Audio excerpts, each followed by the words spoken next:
Welcome to True Crime for Sleeping, a channel where we explore haunting and mysterious true crime cases in a calm, immersive tone to help you drift off while staying intrigued.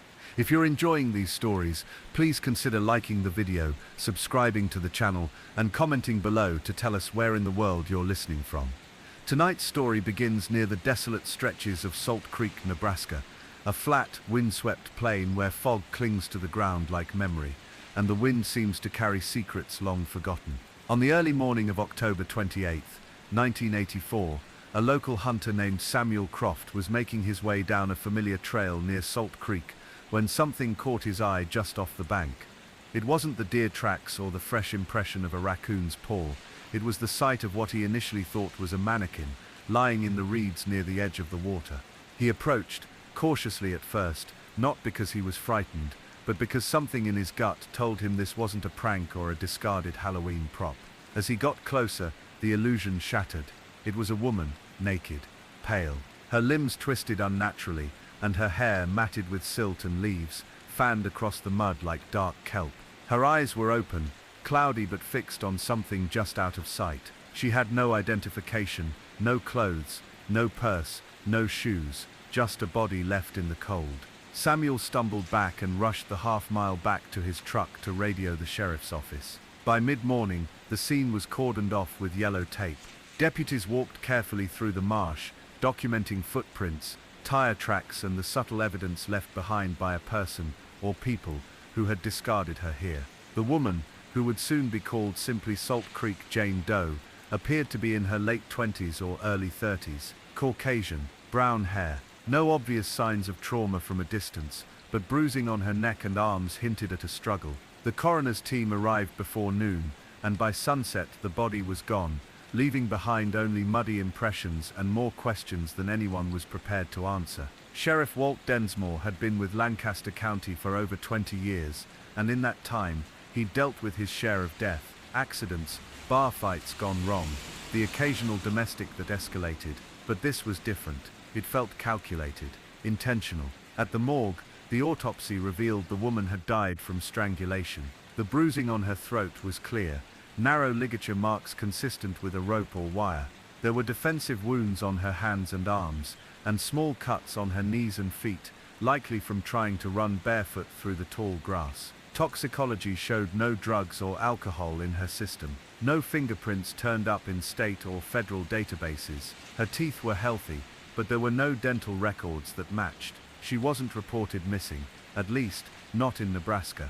And so she became Jane Doe. The sheriff's department sent a sketch of her face to surrounding counties and states, distributed flyers to truck stops, rest areas, and post offices. They contacted the FBI, hoping her case might overlap with another investigation, perhaps a hitchhiker, a runaway, or a victim from another jurisdiction. But no leads came. Weeks passed, then months, and somewhere, far from the quiet waters of Salt Creek, another body turned up. This time, in Kansas, a woman, also unidentified, also strangled, also discarded near a stream bed. The similarities weren't lost on anyone. When the FBI compared autopsy photos, a disturbing pattern began to emerge. By the spring of 1985, 3 more bodies, all female, all unnamed, all strangled, had been discovered in Nebraska, Kansas, and Iowa. Each left near water, each dumped far from the nearest road, as though someone knew how to avoid being seen, how to vanish into the margins. Salt Creek Jane Doe, once thought to be an isolated tragedy, was now believed to be the first known victim of a serial killer the press would eventually nickname the Plains Phantom. The moniker didn't sit well with Sheriff Densmore, who hated the way it sounded like folklore, something made up to scare children or spice up local headlines. There was nothing ghostly or mythical about these killings. They were precise, cruel, real. The FBI's Behavioral Analysis Unit constructed a profile. The killer was likely male, white, mid-30s to 40s, possibly transient, but with a working knowledge of the land. He chose remote areas, took steps to avoid forensic evidence, and did not appear to know his victims personally.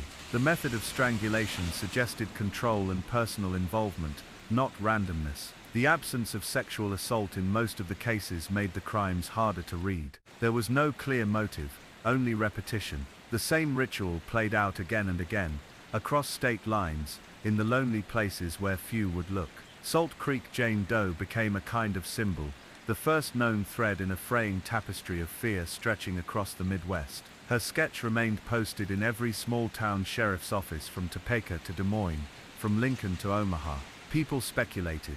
Some believed she was a drifter, others swore she looked like a woman who'd once worked in a diner off Highway 6, but nothing concrete ever emerged. In June of 1985, a break, or something like it, came when a park ranger in Iowa noticed a man camping just outside regulated grounds near a river. The man had no permit, no clear explanation for where he was headed, and a vehicle packed with gear that seemed excessive for one person.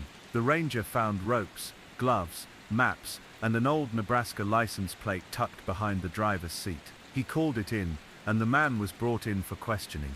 His name was Curtis Reed, 38, worked odd construction jobs, no criminal record, no permanent address. He cooperated, at first, calm, even friendly. But something about him unnerved investigators. It was the way he smiled at odd moments, or how he remembered details about rivers he shouldn't have been near. Still, there was no direct evidence linking him to any of the bodies. The FBI held him for 48 hours, interrogated him for 30 of them. He denied everything, offered vague explanations for where he'd been, and asked for a lawyer on the second day. When his vehicle was searched more thoroughly, they found women's jewelry, a necklace with a small heart pendant, and a pair of clip-on earrings. He claimed they belonged to his sister.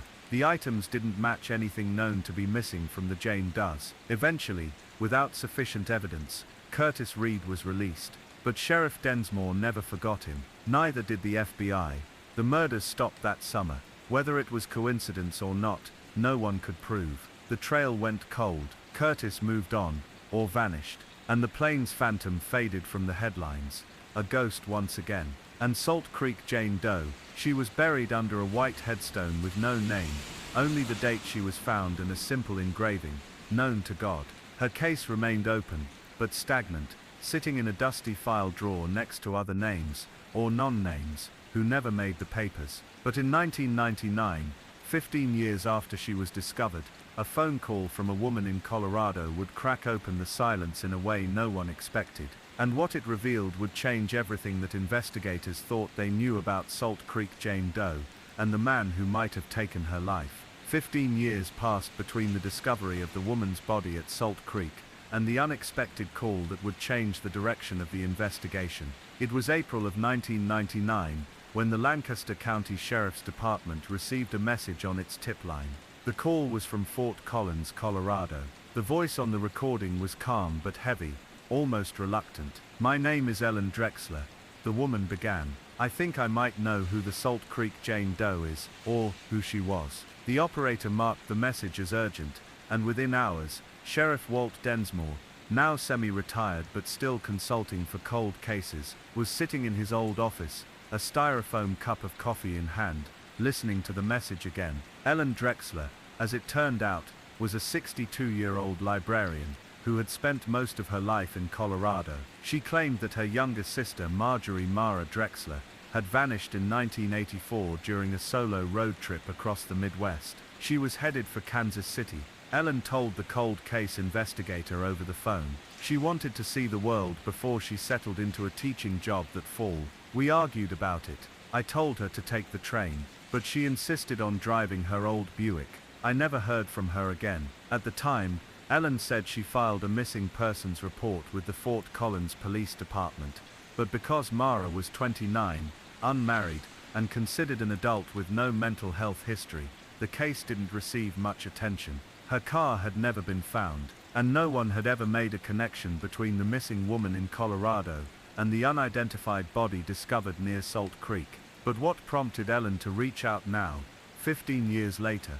"I saw a sketch online," she said. "One of those forensic reconstructions. The eyes weren't quite right, but the jawline, the shape of her nose, it reminded me of Mara, and the timeline matches. She disappeared in October of 1984, around the 20th, I think, right before Halloween." With Ellen's cooperation, investigators requested a DNA sample, which she provided through a simple buccal swab sent by mail. The sample was forwarded to the University of North Texas Center for Human Identification, which had recently partnered with the National Missing and Unidentified Persons System (NAMOS) to match relatives of the missing with unidentified remains across the country. It took 3 weeks for the results to come back.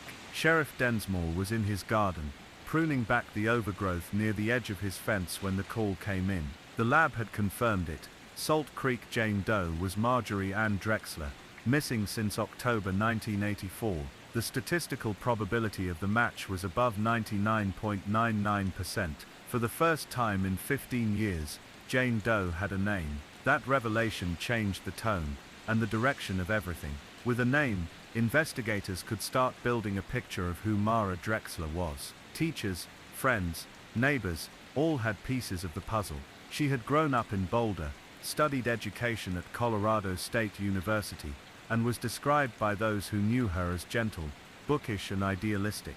She'd once volunteered at a women's shelter, and after graduation, worked briefly at a public school in Loveland, before deciding to take some time for herself. She left Colorado on October 18, 1984, in her seafoam green 1976 Buick Skylark. She was planning to visit an old college friend in Kansas City, but never made it. The discovery that Mara was the first victim, or at least the first known, of the suspected serial killer nicknamed the Plains Phantom reignited interest in the case. Sheriff Densmore, though nearly 70, agreed to rejoin the task force in an advisory role.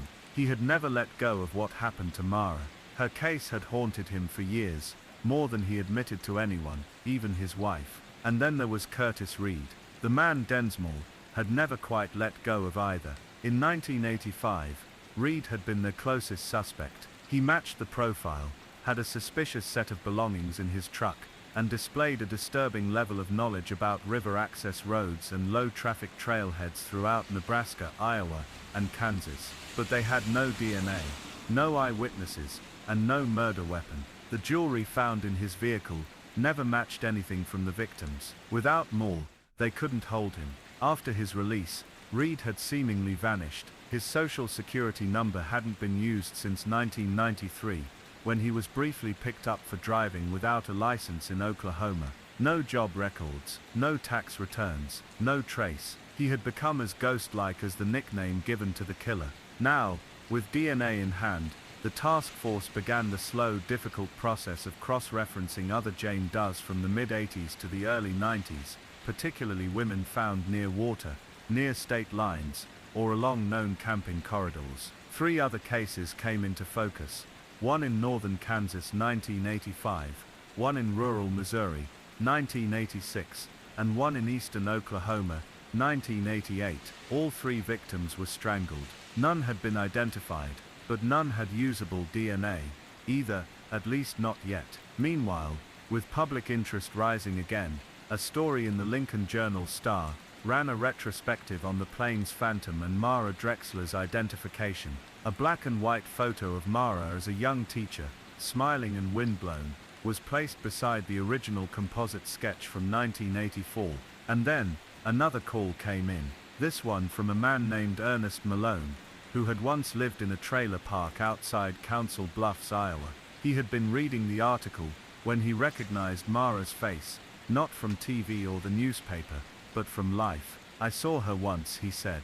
Back in '84, October. She came into the gas station where I worked. She was asking for directions, looked nervous, but polite. He remembered more than most, said she was driving a green car, had Colorado plates. He even recalled the direction she left in, headed east toward Lincoln. And then he said something that stopped the cold case investigator cold. She wasn't alone. When asked what he meant, Ernest hesitated. There was a guy with her, he said. Didn't seem like she wanted him in the car. She got in first, then he followed. Real casual, like he'd done it before. Did he get a good look at the man? Not really. Medium height, maybe. Beard, kind of scruffy. Wore a tan jacket.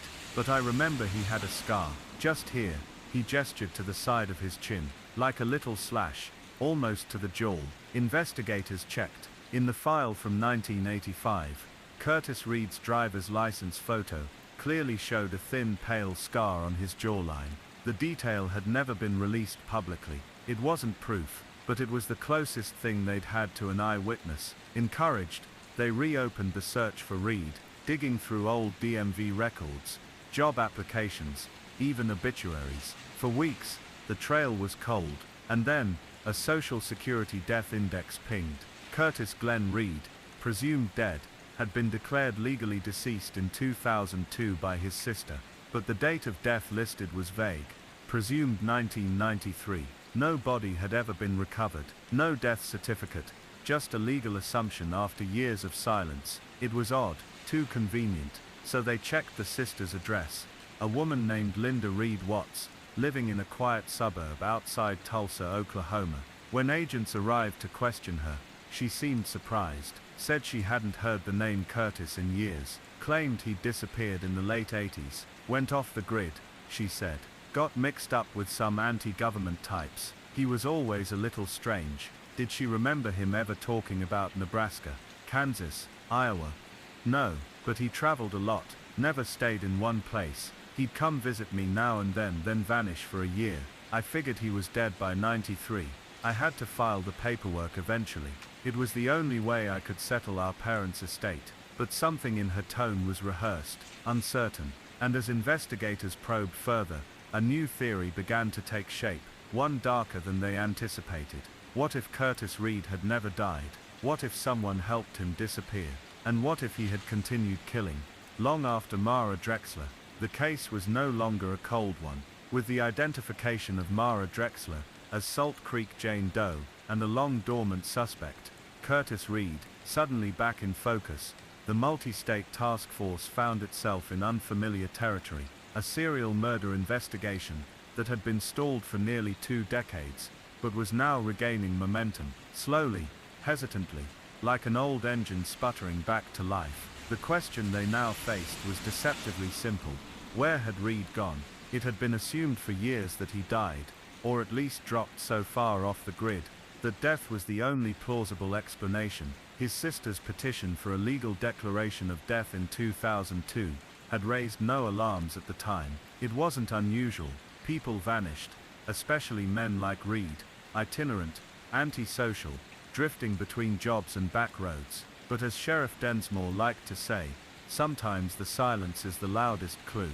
They began with Linda Reed Watts, the sister who had filed the declaration. She had been cooperative during the first interview but evasive when pressed on certain details. Investigators went back to her home with a new approach, not accusatory, but persistent. This time, they brought with them a copy of the composite sketch from the 1985 task force report. They asked her directly, did this resemble her brother?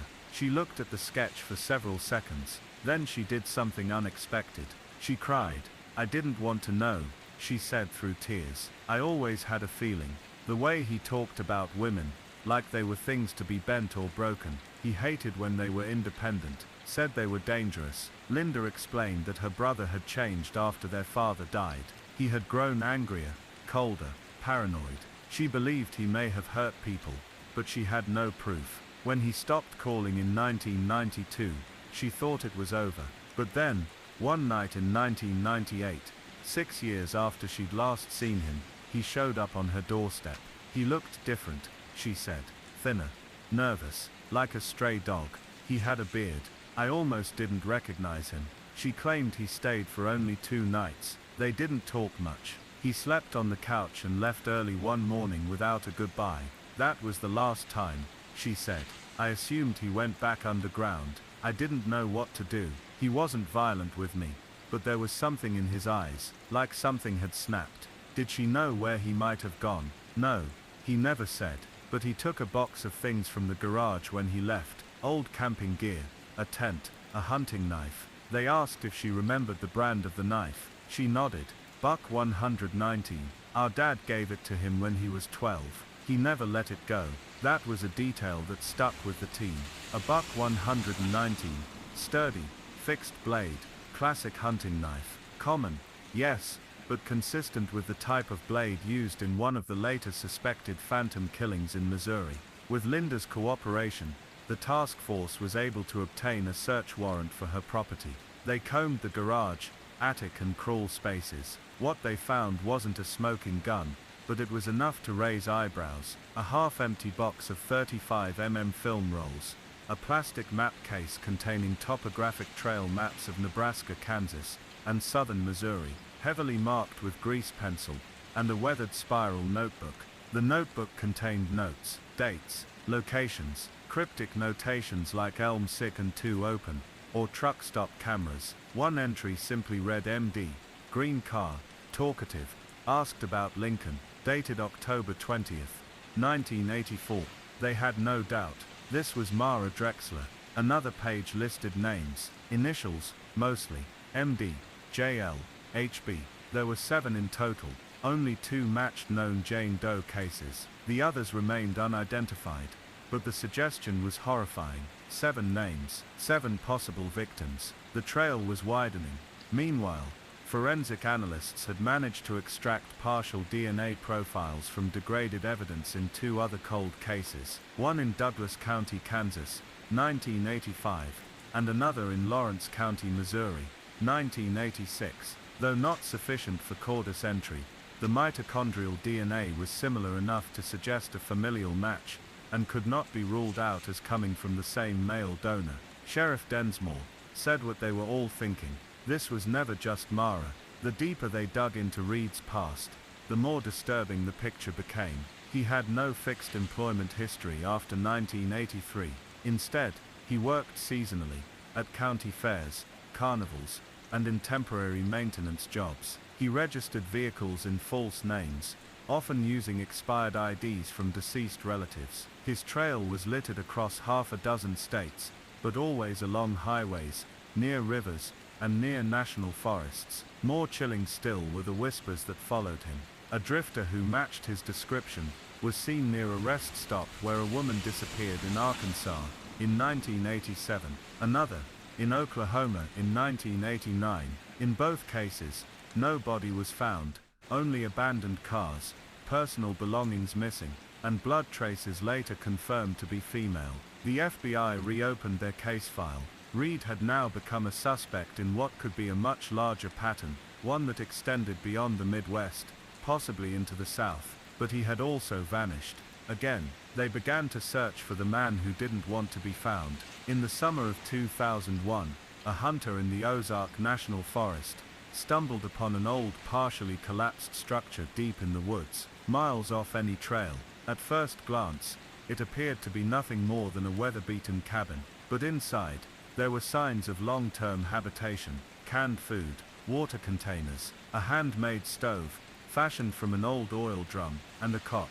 Underneath the cot, wrapped in layers of plastic and burlap, was a tackle box. Inside were objects that would later form the foundation of a multi-state prosecution: a silver locket engraved with the initials HB, identical to one found on a missing persons report in Kansas from 1985, a driver's license belonging to Jackie Lynn Owens, reported missing from Springfield, Missouri, in 1986. Her body had never been found, and a stained dog-eared paperback copy of Deliverance, with handwritten notes in the margins. In the back of the book, tucked between the pages, was a faded photo. It showed a man with a beard and a deep scar on his chin, Curtis Reed. The cabin was processed for evidence, but no fingerprints or fresh DNA were recovered. A nearby fire pit contained the charred remains of old clothing and paper scraps. He had been careful, methodical, and still, somehow, one step ahead. The task force shifted gears. If Reed was alive, he was off the grid. He had avoided surveillance cameras, credit cards, and digital footprints long before it became fashionable to do so. He knew how to disappear. So they looked at the only other constant in his life, the wilderness. Reed had always operated near rivers and forests. He rarely took victims from urban areas. His kills, if they could be connected, were spread out, methodical. He took time between them.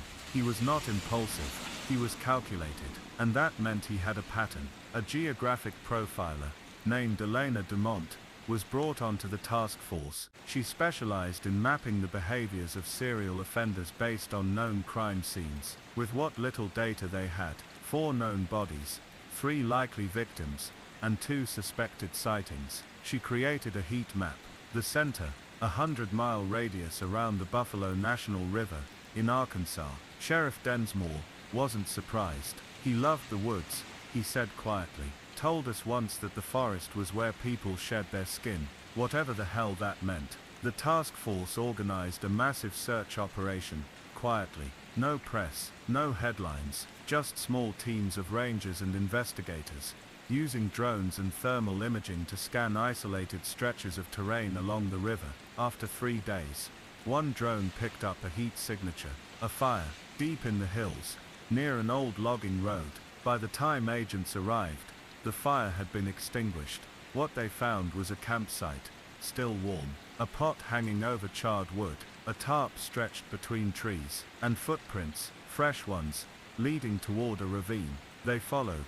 Half a mile in they found what looked like a burial site, soft earth, discolored leaves, the unmistakable scent of disturbed soil. They dug carefully.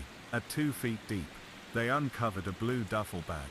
Inside were bones, not one person, two. One was later identified through dental records as Jackie Lynn Owens, the Missouri woman missing since 1986. The other, unknown, likely another Jane Doe. They had found his graveyard, but they hadn't found him. The manhunt for Curtis Reed expanded, quietly, into a federal operation. FBI profilers believed he would not stop until he was forced to. He was aging, yes, but smart, resourceful, and most terrifying of all, he believed in what he was doing. In one notebook found at the campsite, scribbled in frantic handwriting, were phrases repeated again and again. They walk in vanity, the river washes them clean, only the woods see the truth. Densmore held the notebook in his hands, staring at the words. This wasn't just compulsion, he said, it was ritual. But the question remained, where was he now, and would they catch him before the woods claimed another woman? The Salt Creek Task Force had known from the beginning that the final steps in the case would be the most difficult. It wasn't about finding a single suspect anymore. It was about bringing a phantom back into the light after nearly 4 decades of darkness. Curtis Reed was no longer just a name in an old manila folder. He was a fugitive, a suspected serial killer, and a man who had turned the American backwoods into a silent killing field. And yet, even as they uncovered bones and notebooks and blood-stained scraps of memory buried in the forest, he remained a step ahead.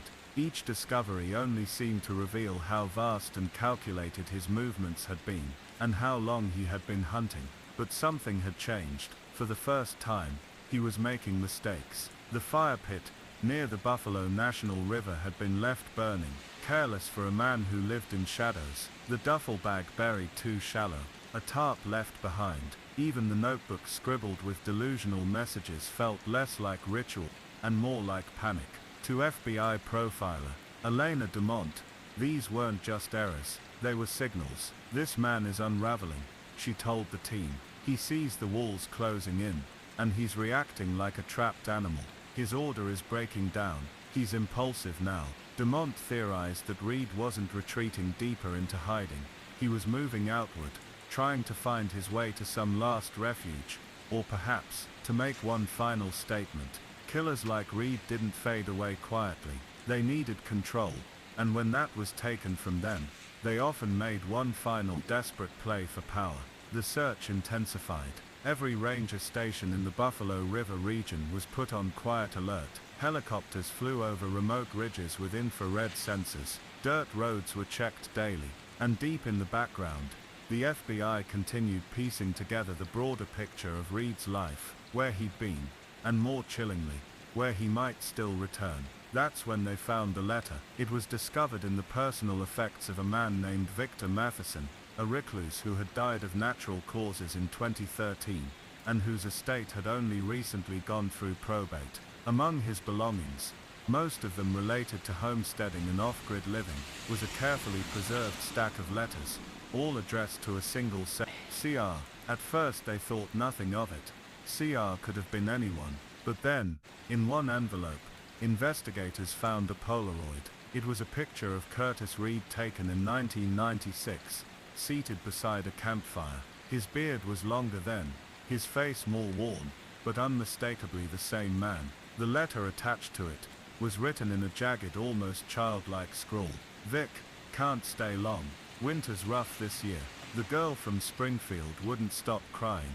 Thought I could fix her, but she just got louder. I buried her near the riverbend. Same place as the others. I think they're safe there. You still keeping that shotgun close, just in case. See, the casual tone was haunting. Victor Matheson had not just known Reed, he had been involved. Whether willingly or through manipulation, he had enabled him. The letter referenced Springfield.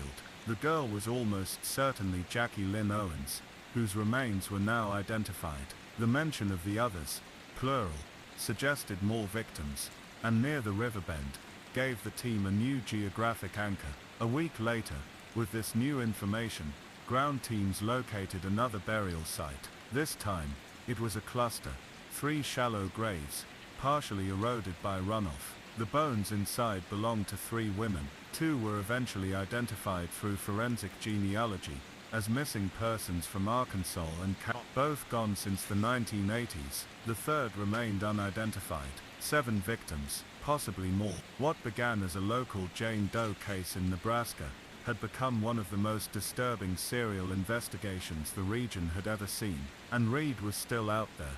In the fall of 2002, a tip came in from a gas station clerk in Jasper, Arkansas.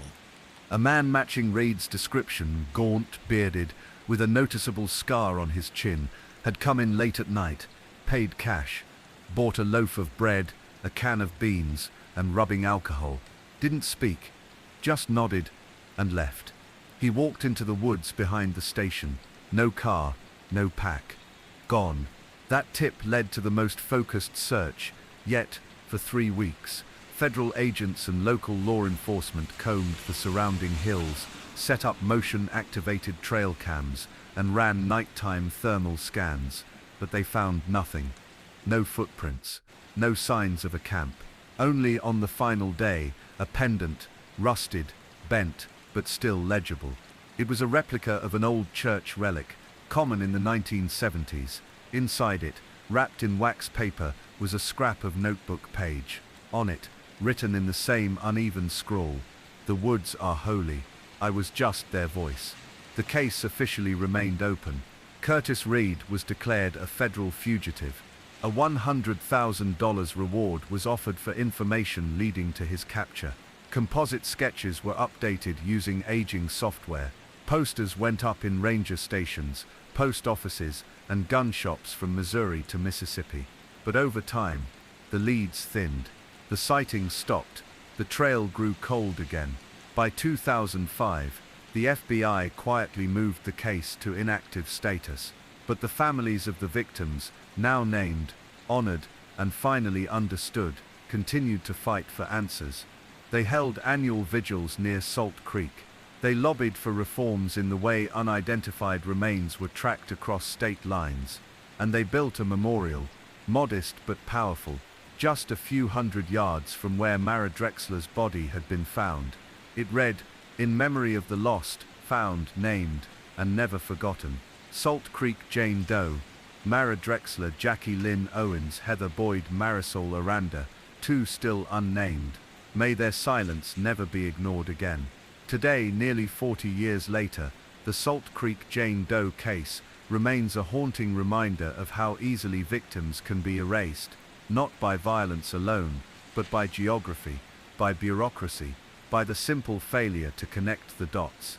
It is also a story of persistence, of a brother who never gave up searching, of a small-town sheriff who never let the file gather dust, of forensic breakthroughs that lit up long-forgotten bones, and of a generation of investigators who quietly, steadily, brought the truth into the light.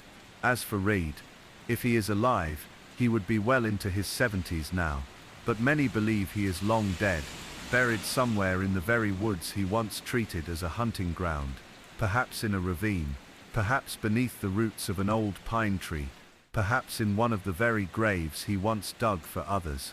But whether alive or not, one thing is certain, his shadow still lingers, not just in Salt Creek, but across every mile of highway, every lonely riverbend, every anonymous grave that hasn't yet been found. And in that silence, long and hollow and vast, the forest remembers, it always remembers. The Winter Hill dismemberments.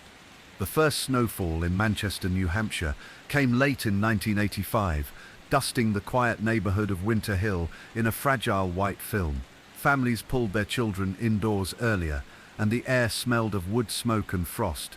But even with the hush that settled over the streets, something darker stirred beneath the surface.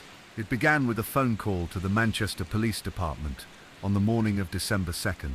A sanitation worker, doing his route along Bell Street, had found what he believed to be a mannequin's torso dumped in a black trash bag beside the alley behind an apartment complex. It was the kind of thing you expect around Halloween, not in December. But what the officers discovered on scene was no mannequin. Wrapped tightly in plastic and electrical tape, the object was the upper half of a woman's body, pale, lifeless, and severed at the midsection. There was no head, no arms, just the torso, cleanly cut with a precision that chilled the responding officers. Detective Louise Fenner, 42, had worked homicide in Hillsborough County for over a decade. She'd seen gang-related killings, domestic murders, even arson cases with multiple deaths. But the Winter Hill torso was different. Something about its presentation, the cleanliness of the cut, the way it was wrapped, suggested planning, intention. This was no crime of passion. The first priority was identification. With no face, fingerprints, or tattoos, and only a partial body, the task was near impossible. The medical examiner estimated the victim's age between 25 and 35 and believed she'd been killed no more than 48 hours before discovery. There was no sign of sexual assault, but the cuts were meticulous, almost surgical. The media caught wind within hours. The story of the Winter Hill torso spread across New England. The local paper called it the most grisly discovery in Manchester's recent memory. But without more evidence, the case stalled almost immediately. Then a second bag was found. 6 days later, a jogger near the old rail tracks just outside town stumbled upon a torn trash bag, half buried beneath a light snowdrift. Inside, 2 arms, hands still intact. The fingertips were shredded, perhaps intentionally, as if someone had tried to erase identity. But the forensic team managed to lift a partial print from the base of the thumb on the right hand. It wasn't a match to anyone in the criminal system, but it was enough to build a viable DNA profile. That same week, an anonymous tip came into the station. A woman's voice, low and hesitant, said simply, "Check the canal by the old paper mill." Then the line went dead. Detectives combed the canal for 3 days, diving into the frigid, polluted water. On the morning of the 4th day, they found the legs. By now it was clear to everyone they were dealing with a serial dismemberment. Someone who not only killed but dismantled, methodically, without panic, without leaving a trace. Behind closed doors, some officers whispered about a butcher, a former surgeon gone mad. One of the detectives, Tom Wade, floated a theory that the cuts resembled embalming work. But it was Detective Fenner who voiced what many were thinking. This wasn't the first time the killer had done this. A forensic anthropologist was brought in from Boston to analyze the bone cuts. Her findings were chilling. The dismemberment had been done post-mortem, and the instruments used included a bone saw and an exceedingly sharp, possibly custom, blade. The killer had taken care not to damage organs or major tissue, which suggested anatomical knowledge and, more disturbingly, practice. 3 weeks after the initial discovery, the head was found, encased in concrete, and left at the bottom of a rusted oil drum in a wooded area 10 miles north of town. It was only found thanks to a hunter's dog who refused to leave the site. The woman was finally identified. Marla Jennings, age 29, reported missing by her roommate nearly a month earlier. Marla had lived alone in a small basement apartment, less than half a mile from where her torso had been dumped. She was a waitress at a local diner, known for keeping to herself. Her family lived in Vermont, and she had no criminal record. Friends described her as kind, soft-spoken, someone who often walked home late from her shift because she didn't own a car. Detective Fenner visited the apartment herself. It was stark: a futon, a small TV, a bookshelf filled with crime novels and old encyclopedias. Nothing screamed chaos or struggle. No sign of forced entry. No blood, no fingerprints, that didn't belong to her or her roommate. If the killer had taken her from there, he had left no sign. Marla's ex-boyfriend, Greg Palmer, was questioned thoroughly. They had broken up 6 months before her death. He had an alibi, confirmed by co-workers and time-stamped parking receipts.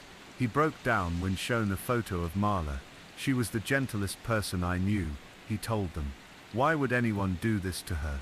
That question hung in the air like the chill that crept through the city that winter. Why Marla? Why dismemberment? And was this only the beginning? Then the letters began arriving, typed on an old manual typewriter, unsigned. Each letter was addressed to the police department and mailed from within city limits. The first letter read, "You found her, but not all of her. There is more to come. She was only the first to hear me." Detective Fenner read it over a dozen times. The phrasing was cryptic, deliberate, not just taunting, but theatrical, as if the killer believed he was sending a message beyond the grave. The second letter came 2 weeks later. "You think you see me in shadows, but I live in silence. In rooms you forget. I never speak, I only arrange." Attached was a small black and white photo, a dim image of a woman sitting on a park bench, staring into the distance. Her face was blurred, but something about her profile was familiar. Fenner kept the photo on her desk, next to Marla's case file. She didn't know what it meant yet, but she felt the edge of something creeping just outside the frame of what she could see. Winter Hill had seen murders before, even some horrific ones, but this was different. This wasn't rage. It was orchestration, and the conductor was just getting started.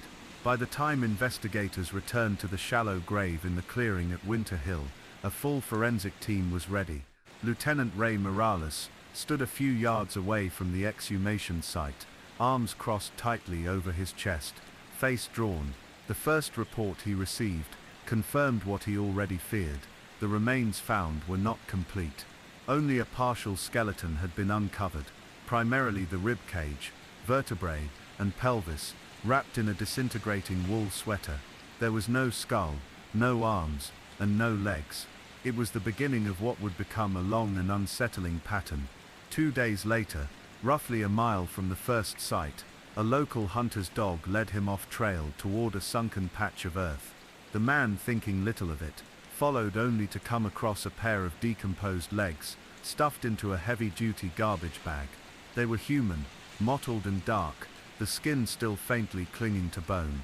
Forensic analysis would later confirm the legs belonged to the same victim as the torso. The working theory emerged quickly. Someone was dismembering their victims and scattering the parts across Winter Hill. The discovery of the second grave prompted an urgent canvassing of the area. Volunteers combed through brush and frozen mud. Cadaver dogs were brought in. Within a week, a third set of remains was found, this time a skull, buried deep beneath a cedar tree, near the edge of the preserve. It belonged to the same person, completing what had become known around town as the puzzle of Winter Hill. But identifying the victim proved more complicated. The decomposition was advanced. The hands had not been found, which meant no fingerprints. The skull, while intact, was missing dental records, and no match was found in missing persons databases. The authorities were working with almost nothing. Sheriff Davies held a press conference on February 3rd, where he referred to the remains simply as Jane Doe. The press, meanwhile, seized on the gory mystery and ran with it. Headlines like Winter Hill Horror and The Butcher of Gray's Ferry spread across Pennsylvania news outlets and eventually trickled into the national conversation. There were theories, amateur sleuths, even a podcast by March. But no suspect, no answers. And then it happened again.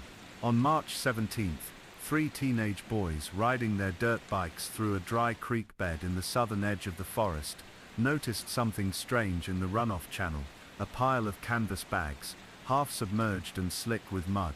Inside were human remains, 2 arms, a skull, vertebrae, a cracked sternum. Dental records this time were viable, and the body was quickly identified as Marissa Hale, a 26-year-old nursing assistant from Allentown, who had gone missing 5 months earlier, after leaving a bar on foot. Unlike the first victim, Marissa's disappearance had been reported. At the time, police believed she had fallen victim to a random abduction. Now, it was clear something more coordinated was happening. Winter Hill, once again, had become the dumping ground for someone with a terrifying pattern. This second discovery changed everything. For starters, the FBI was brought in. Special Agent Howard Kim took over jurisdiction and began to coordinate efforts with the local sheriff's department. Agent Kim had worked homicide cases involving serial offenders before. He knew what to look for. He ordered every grave site re-examined and brought in forensic anthropologists to study the dismemberment patterns. One detail stood out: precision. The cutting of the limbs wasn't chaotic or rushed. Bones had been sawed cleanly, at angles consistent with someone who knew how to dissect human anatomy. These weren't haphazard removals done in panic. They were planned, intentional. Someone's practiced, Kim said during a team meeting. This isn't their first time. Investigators began digging into old missing persons reports stretching back a decade. They looked for patterns, women, particularly those traveling alone or estranged from family. They flagged cases of people who vanished without a trace, especially those who may not have been widely reported. In the end, they settled on 5 likely cases that could fit the profile, but they needed more than theories. Forensic geologist Lisa Rahm had been brought in by the FBI to analyze the soil samples around each grave. It was her who noticed that trace pollen from ornamental plants, lilac zinnia, and rare Asiatic lilies, were present in dirt on the remains, despite not being found naturally in the area. This suggested the bodies had been stored or dismembered elsewhere, likely indoors, in a garden-adjacent space, before being dumped in the woods. It was a small clue, but an important one. Whoever did this has a location we haven't found yet, Rahm told Agent Kim. A house, a shed, somewhere nearby, where these bodies were processed. That word, processed, sat heavily in the room. As investigators tightened their focus on the vicinity around Winter Hill, residents of nearby Gray's Ferry and Oaktown became increasingly unnerved. Many had grown up using the preserve as a place of peace, hiking trails, bonfires, quiet mornings. Now it was a graveyard. More troubling, there was a sense that whoever had done this might still be among them. It was Sheriff Davies, who quietly pointed out a pattern. "I think he's local," he said during one closed-door briefing. "Too much knowledge of the land, too deliberate. He's not driving from Philly and hiding bodies here. He knows these woods, knows who lives where. This is personal." Agent Kim didn't disagree. The second week of April brought another break. This time, an anonymous tip phoned into the sheriff's office. The voice on the line was muffled, distorted, but the message was direct. "You're looking in the wrong places," the caller said. "Check the cabin near Moss Ridge, the one with the broken chimney." And then the line went dead. At first they weren't sure what to make of it. Moss Ridge wasn't listed on any official map, but one of the older deputies, Luke Travers, remembered the name from childhood. It was what locals used to call the ridge at the northwestern edge of the preserve, mostly because of the thick moss that crept up the boulders like a green curtain. There had once been hunting cabins out there, but most had been abandoned in the 70s. They sent a team out the next morning. What they found was a sagging, dilapidated structure tucked beneath a slope of evergreens, the chimney half collapsed and black with soot. Inside, the air was stale. Mold slicked the walls, but beneath the floorboards, uncovered after someone noticed uneven slats, was a cache of belongings: women's shoes, jewelry, torn scraps of clothing, and at least 3 wallets with IDs still inside. One belonged to Marissa Hale. The cabin was immediately sealed off, and a forensic team began cataloging everything. Luminol tests revealed extensive blood traces in the floor and walls, too degraded to extract DNA from easily, but unmistakably human. Agent Kim stood at the threshold, staring at the dirt-stained mattress in the corner, and the butcher's saw leaning beside it. This was it. They'd found the killer's space. But the hardest part still lay ahead, discovering who he was. By now, pressure from the public and media had reached a breaking point. Locals were calling for arrests, Protesters gathered outside the sheriff's office demanding answers. Rumors swirled about cults, cannibals, and escaped convicts. People wanted a name. The investigators had to be careful. Profilers were brought in.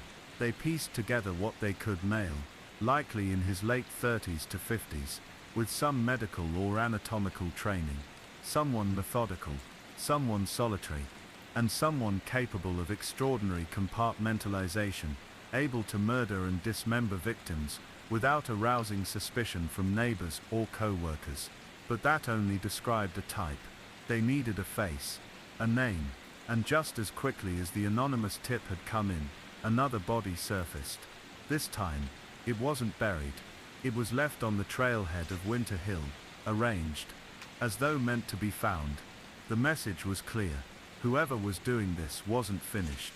He was watching, and he knew they were getting close. Detective Marla Kessler had seen her share of grim cases in nearly 2 decades with the Lancaster County Sheriff's Department, but nothing sat in her chest quite like Winter Hill. By mid-March 1999, the snowmelt was revealing not just the remnants of a brutal winter, but clues, if one could call them that, scattered and half-rotted in the quiet churn of ice and decay. The discovery of the third barrel had drawn regional attention. Though the local authorities tried to keep the details quiet, word got out. A third set of human remains had been found along a wooded trail, about 7 miles east of the second site. Like the others, the body had been dismembered, the limbs placed in precise quadrants of a 55-gallon drum, each wrapped in a plastic tarp bound with coarse rope. But this time, the victim had a face, or at least part of one. The medical examiner, Dr. Cohen, had managed to retrieve dental records from what remained of the jawbone. Within days, they had a name. Lena Hartwell, 29, a substitute teacher from Dauphin County, who had vanished on her way to a weekend cabin getaway with friends.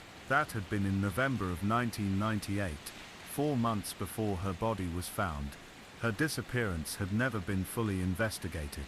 It wasn't uncommon for young adults to change plans last minute, especially ones with no dependents. The assumption had been that Lena had turned around, or never left home to begin with. Her friends hadn't been alarmed when she failed to arrive. They assumed she'd bailed, possibly due to a recent breakup. But now, Lena's name was the third link to a pattern no one had seen forming until it was too late. Marla stood over a bulletin board at the department's temporary command post in Quarryville, a small administrative building they'd repurposed once the case began attracting resources. On it were photographs, charts, maps with colored pins showing each barrel's location, and faces those that had been identified. Lena Hartwell, Shane Mercer, Dana Wills, 3 people with seemingly no connection, no overlapping social ties, and from different towns, some hours apart. The behavioral analyst from Harrisburg, Agent Paul DeWitt, had joined them the week before, a quiet, trim man in his early 50s, with the kind of slow patience that unsettled everyone around him. He brought with him a profiler's perspective. Whoever they were dealing with, he said, had deep local knowledge, someone confident, practiced, likely living among them. These weren't spontaneous killings, they were coordinated. He believed the killer was collecting, not trophies, necessarily, but moments, each body, arranged with deliberate care, as though composing something far more intricate than simple disposal. You can't dismiss the ritual, DeWitt had said during one of their strategy sessions. Dismemberment like this isn't just about concealment. It's about control, power, certainly, but also exhibition. That word had stuck with Marla. Exhibition. But who was he exhibiting for? There had been no letters, no phone calls, no fingerprints. The barrels themselves were identical, industrial grade, unmarked. The tarps had no serial numbers. The rope, mass-produced, bought at any hardware store. And the sites where the barrels had been left weren't chosen for their isolation alone. They were tucked just far enough off logging roads to avoid immediate detection, but not so far that they couldn't be found. I think he wants them discovered, Marla had said quietly one night to her partner, Detective Julian Reese. Reese, who was just 4 years into the force, and still believed most cases had answers, looked up from his notes. "You think he's escalating? I think he's getting sloppy. Or, he's changing the rules." They were in Marla's kitchen, late, the corkboard she'd brought home nearly overflowing with new connections, bank statements, missing persons reports, traffic camera grabs, the occasional scrawled note in red marker. She hadn't spent more than an hour at home with her kids in 2 weeks. Her husband had stopped asking when she'd be back to normal. At around midnight, Reese excused himself. Marla lingered. She stared at a small grainy photo pinned near the top of the board, one that had been taken at the site of the second barrel. Not of the barrel itself, but of a shoe print found in the half-melted slush near the tree line. It was imperfect, distorted by runoff, but visible. Male, size 10, hiking boot, nothing extraordinary, and yet it was the only sign they'd ever had that the killer had walked the scene himself. By early April, the ground had softened, and more volunteers joined the search. A fourth barrel was found just outside Peach Bottom Township. Same pattern, same rope, same tarp. This time, the remains belonged to a man in his late 30s. Fingerprints taken from the left hand revealed his identity: Carlton Becker, a traveling pharmaceutical rep from Reading, who'd gone missing the previous July. His company had assumed he'd abandoned his route. His wife assumed he'd left her. No missing persons report had ever been filed. This was the killer's advantage. He chose victims whose disappearances wouldn't immediately trigger alarms, isolated people, or those who lived quiet, transitory lives. The kind of people you don't miss until it's too late to look. Marla knew it then. This wasn't the start of a spree. It was the middle of one, and if it was the middle, it meant there were more, already gone, or waiting to be taken. Agent DeWitt and the forensic team began analyzing GPS data from delivery routes, maintenance crews, even local hunters. They built a massive map overlay of seasonal movement in the surrounding counties, looking for patterns or overlaps. They created a composite of known locations where the barrels were dumped and circled a likely zone of residence. What they found was a triangle, a 20-mile area, where all the drop sites intersected. At the center of that triangle was a dilapidated patch of land known as Red Thistle Hollow, once the site of a mining operation, now mostly overgrown. There were a few properties out that way, old barns, some hunting cabins, one large house that had long been abandoned, or so they thought. On April 18th, a search warrant was issued for the property at 611 Ramberley Road, an estate house that had fallen into disrepair sometime in the late 1980s. It had once belonged to the Marlowe family, a name that hadn't been spoken in town for years. The house was inaccessible by vehicle. Marla, Reese, and a tactical team approached on foot. The windows were boarded. The front door had been reinforced with rusted chains. There was no sign of movement, but as they circled around the back, the smell hit them. It was unmistakable. Decay, rot, the damp sweetness of something long dead. Inside the cellar, they found it. Barrel number 5. But this one was different. It hadn't been sealed, and inside was someone still alive. The courtroom in the early winter of 1992 was cold in a way that felt deeper than temperature. The radiators hummed softly under wood-paneled walls, and outside the frost clung to every street lamp and window frame. Inside, under heavy coats and folded hands, the small town of Eden Hollow gathered to witness the final reckoning of a man many still couldn't believe had lived among them. James Delroy, now 42, and far gaunter than when he'd been arrested, sat between his defense team flanked by 2 bailiffs. The trial had begun just after New Year's. By the 3rd week, the gallery was full almost every day. Reporters from Harrisburg and Pittsburgh rotated through the benches, while townspeople who had known the victims, school teachers, gas station attendants, postmen, watched with a dull, steady grief. It wasn't a complicated case. The evidence was staggering in both its volume and its horror. The prosecution led with forensic matches, blood found under the floorboards, trace materials on tools, and hair samples recovered from Delroy's makeshift cellar. Then came the timeline, carefully reconstructed by investigators, the disappearances of Diane, Caleb, Marie and Anthony, each layered atop a mountain of logistical alignment. Delroy had gone to great lengths to hide what he'd done, but it had never been professional. He'd been meticulous in his routine, not his planning. He followed patterns. He used the same remote areas. He always came back. Still, despite the solid case, the defense attempted an insanity plea. They argued that James Delroy was not in control of his actions, that the traumas of his youth, the abuse, the isolation, the head injury he sustained at age 9, had left him fragmented, a vessel for darker forces.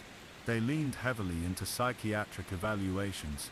2 doctors claimed he suffered from dissociative identity disorder. One described his alter as a non-verbal, detached entity that emerged under stress.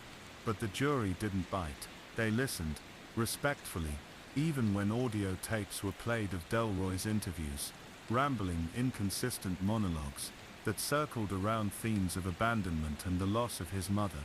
At one point, he referred to himself as we. Another time, he insisted he had no memory of killing anyone.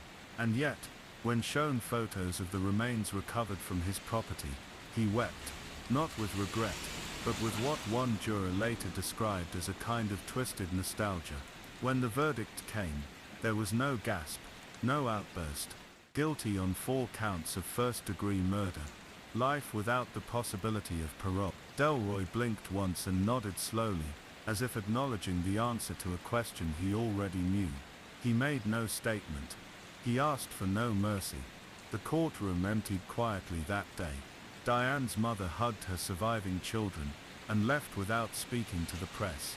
Anthony's brother stood by the door for 10 minutes before walking out into the cold alone.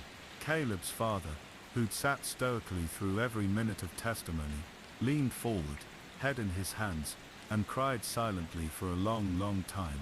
And then, in the way of most small towns, life in Eden Hollow moved on, or tried to. The years that followed the trial were marked by both silence and slow healing. The Delroy farmhouse was condemned, and later burned in a controlled fire. Nothing was built in its place. People didn't want to look up the hill and be reminded. Nature took it back. Grass grew wild, the trees leaned in close, and by the late 90s, even the road that led there was more moss than gravel. For Clara Montgomery, now a local nurse and mother of 2, that period was one of uneasy balance. She had been only 13 when Marie vanished, her best friend. Even now, decades later, she couldn't shake the memory of the day she learned what had happened. The grief of it had calcified, become part of her. She carried it like bone. "I think we were all looking for someone to blame," she said in an interview given in 2017 for a podcast that never aired. "But when it's a neighbor, someone you've passed in the store, smiled at, what do you do with that? How do you learn to trust the world again?" The podcast was shelved after the producers received resistance from local families. No one wanted to relive the horror. No one wanted to hear the recordings or re-examine the case files. The town had spoken, gently but firmly, leave it buried. But even buried things stir. In 2005, nearly 15 years after the trial, human remains were discovered near a collapsed well on the edge of Winter Hill, within a few hundred feet of where Anthony Mancuso's femur had been found. These remains belonged to a teenage girl, who didn't match any of the known victims. Dental records were inconclusive. DNA testing was ordered, and run through national databases. No match, no missing person report had been filed for anyone resembling her in the area during the relevant time period. She became known only as Winter Jane. Investigators reopened the Delroy case briefly, searching for any evidence of additional victims. Forensic anthropologists combed the woods again. Cadaver dogs were deployed, but no further remains were found, and Delroy, still alive in prison at SCI Green, refused to speak.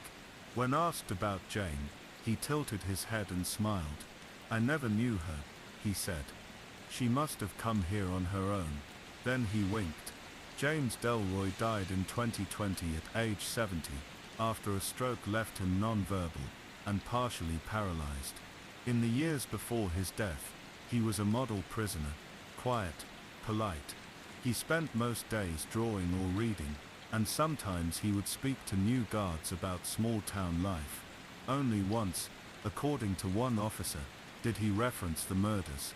"Do you think evil just grows in people?" he asked, tapping his temple. "Or does it crawl in like smoke?" The question was never answered. After his death, a small collection of drawings was found in his cell, sketches of wooded trails, animal skulls, and oddly enough, houses. All empty, all decaying. One marked 1991, looked suspiciously like the old Montgomery place, where Marie had last been seen alive. No one claimed the body. He was buried in an unmarked grave. Today Winter Hill stands much as it always has, silent, watchful. Teenagers still dare each other to go there after dark, and old-timers still tell stories over beer and firelight about the man who lived at the edge of town, with a rusted freezer and a locked cellar. But those who knew the victims, those who lived the nightmare, have tried to resist turning it into folklore. They remember names, not just headlines.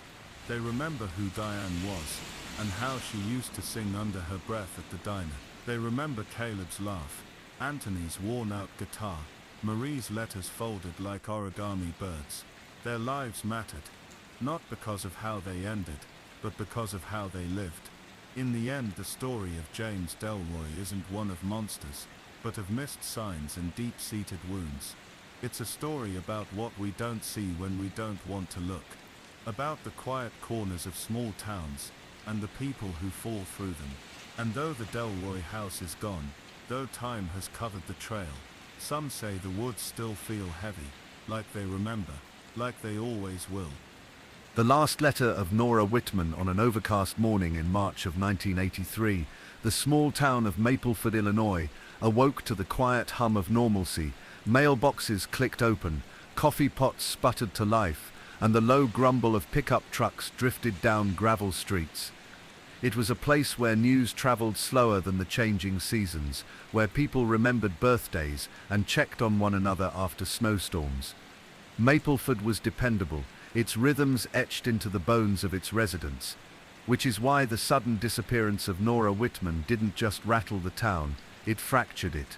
Norah was 32 when she vanished, a part-time librarian and lifelong Mapleford native, known for her gentle voice and handwritten notes. She still wrote letters to her friends, sometimes left poems tucked into returned books at the library, and volunteered at the Lutheran thrift shop every Thursday afternoon. She lived alone in a modest house on West Hawthorne Street, 2 blocks from the library, and was often seen walking the short distance in her brown wool coat and knitted gloves. The last confirmed sighting of Norah was on March 14, 1983.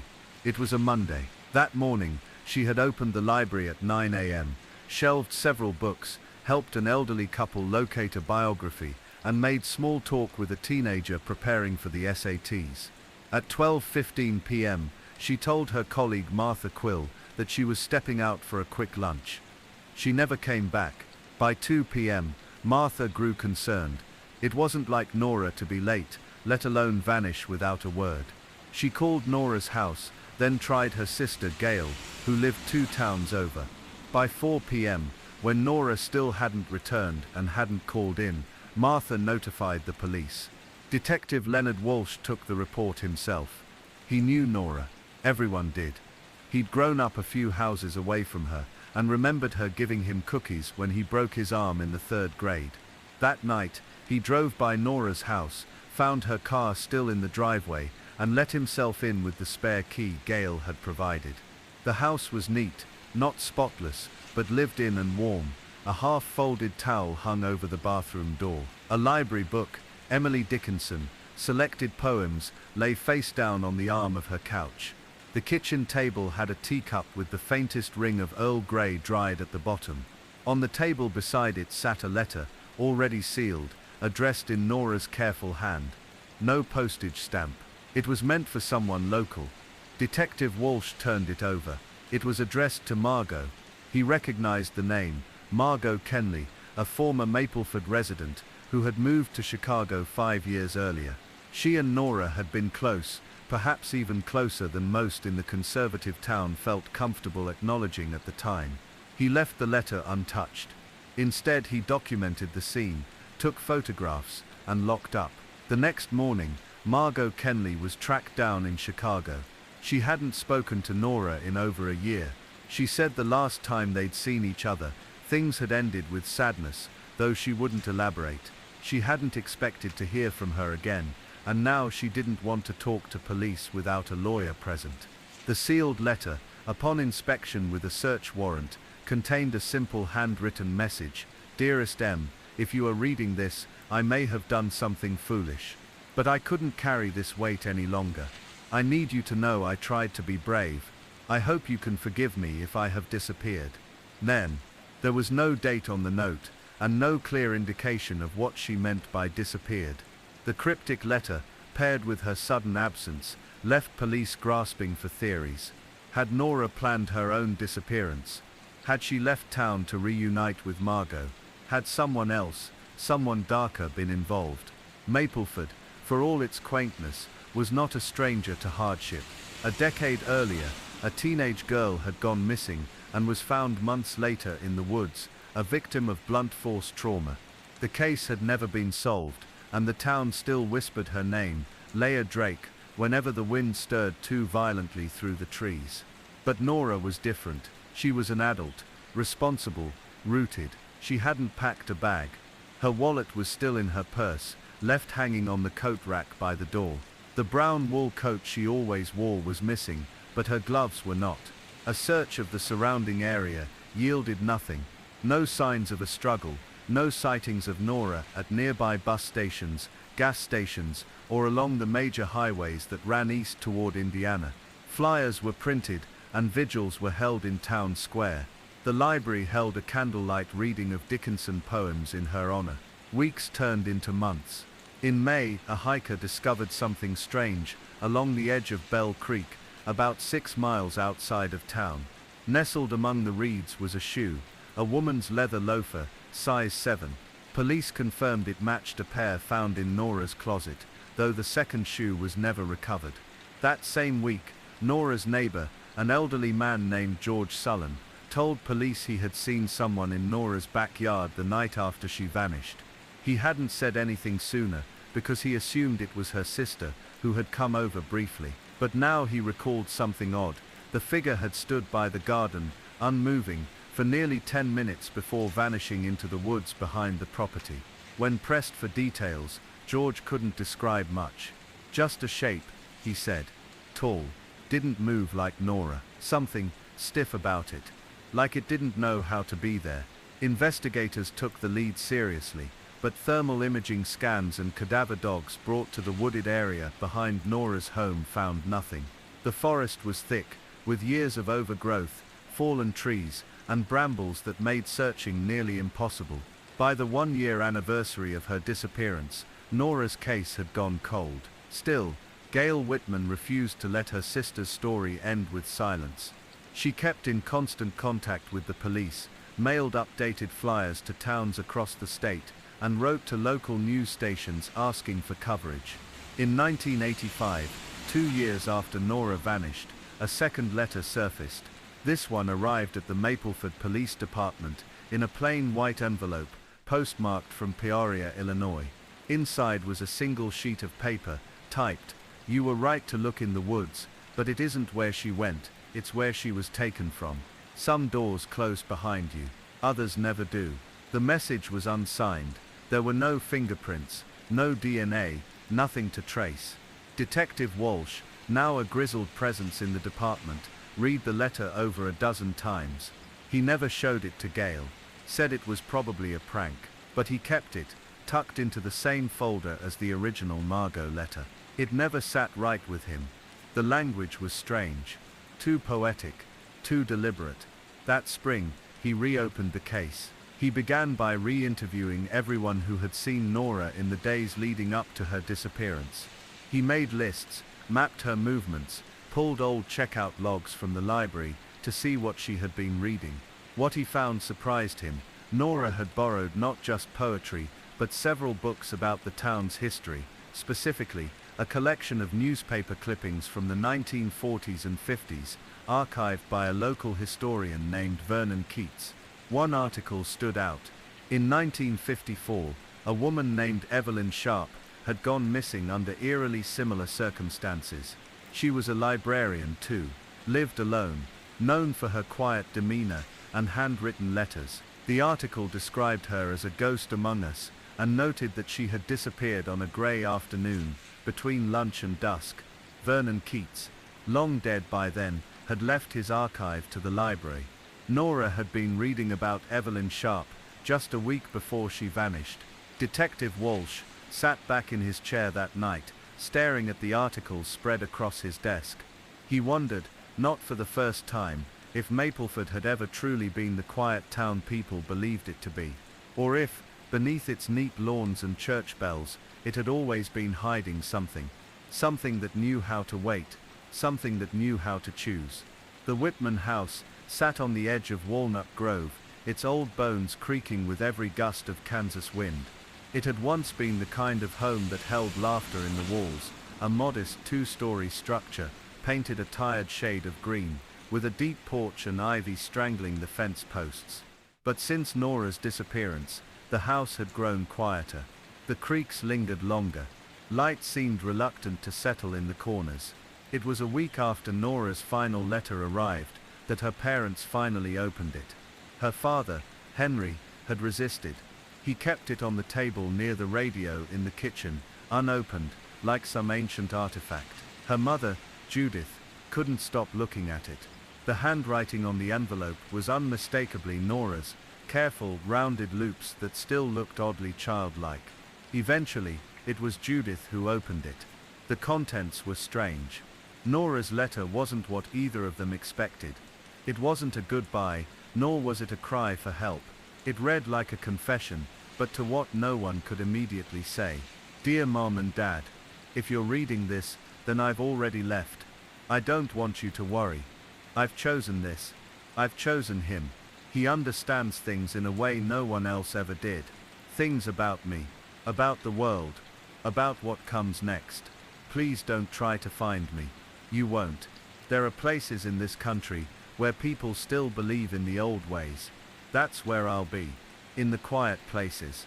In the stillness. I love you both, but I was never meant to stay. Norah, her parents sat across from one another at the kitchen table after reading it. Judith held the letter in both hands like it might tear or vanish if she let go. Henry stared at the radio, silent, unmoving. The letter gave them no real answers, only more questions. Who was him? Where had Norah gone, and why? They gave the letter to the police the next day. Deputy Mason Griggs took it down to the station, along with copies for the missing persons file. He had known Norah since she was small. His own niece had been in the same grade. It unsettled him, the tone of the letter. Not hysterical, not panicked, almost reverent. There was a subtle undercurrent of something older in her words, something beyond the usual teenage rebellion. The mention of the old ways struck him as especially odd. It wasn't the kind of language most teenagers used, not even the ones who read too many poetry books and wanted to live off-grid. The investigation didn't have much to go on. No signs of foul play, no evidence of a struggle, no digital trail. Her phone had been powered off the same night she disappeared, never to be pinged again. Her laptop showed nothing beyond a few saved journal entries, mostly cryptic and vague, and a handful of bookmarked websites about folk traditions, rural communes, and historical societies. But something in the journal entries stood out, especially one from 4 days before she vanished. I saw him again, the man in the field, just standing, watching. Every time I go to town, I think I might see him again. I don't know why he feels familiar, but I think he's waiting. Not for me exactly. Just waiting. It's hard to explain, but I know I'll follow him when it's time. The entry was dated October 12th.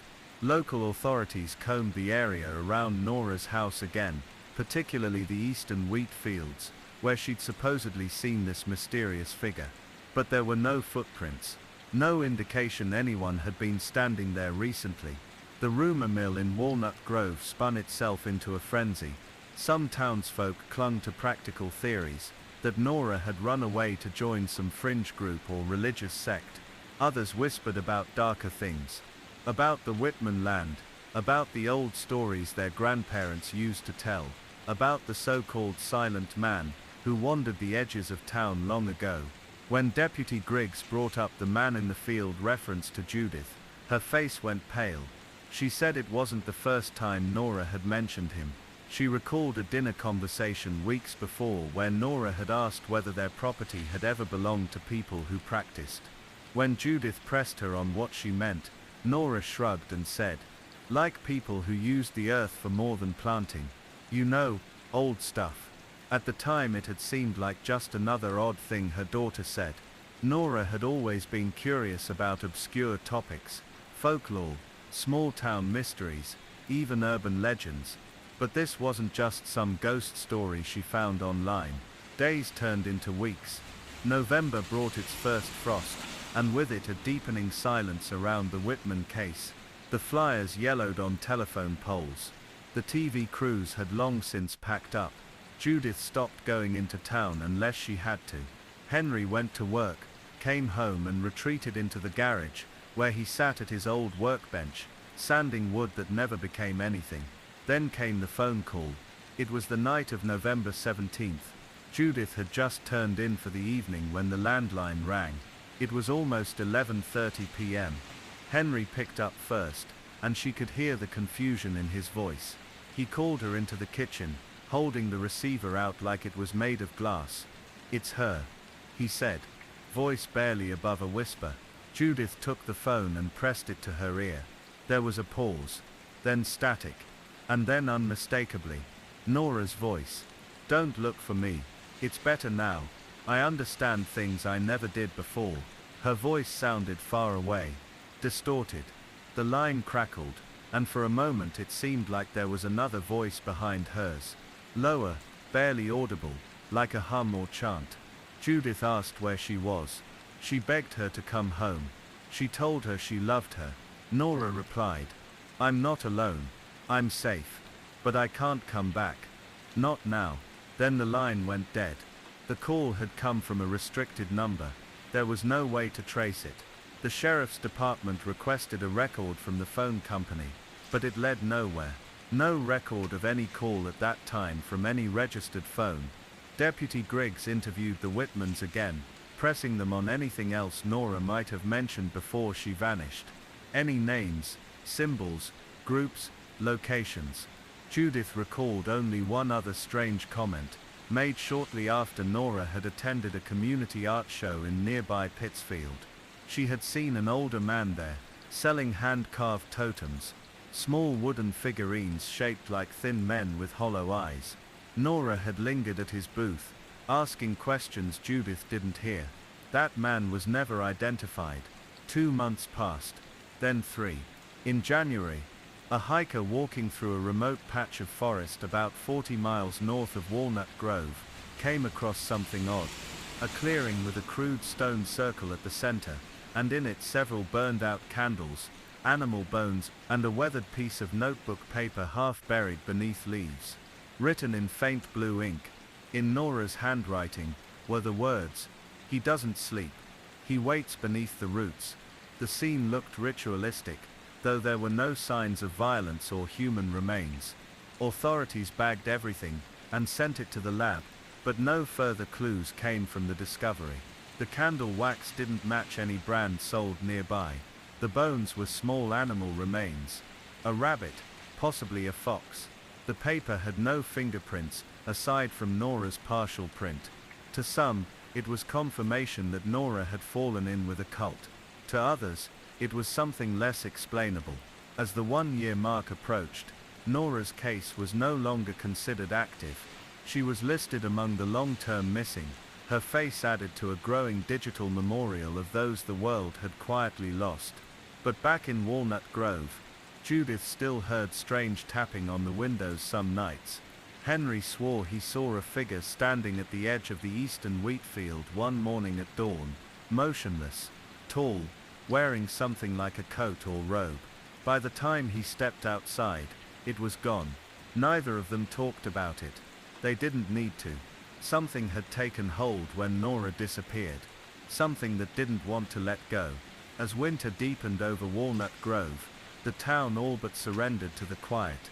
Snow came late that year, but when it did, it covered everything in a fine powdery hush. Tree branches drooped under the weight of ice, and the river froze clean through. Life moved indoors. People huddled closer to fires, to family, to the comfort of forgetting. But the Wittmanns couldn't forget. Not when the world outside felt more haunted with every passing day. The sheriff's department had closed the active case file on Norah, marking it inactive, pending new leads. That bureaucratic phrase carried with it a heavy sense of finality. It meant there were no new witnesses, no sightings, no physical evidence. It meant law enforcement had nothing left to chase. But Deputy Griggs, for all his practicality, hadn't stopped investigating. Not really.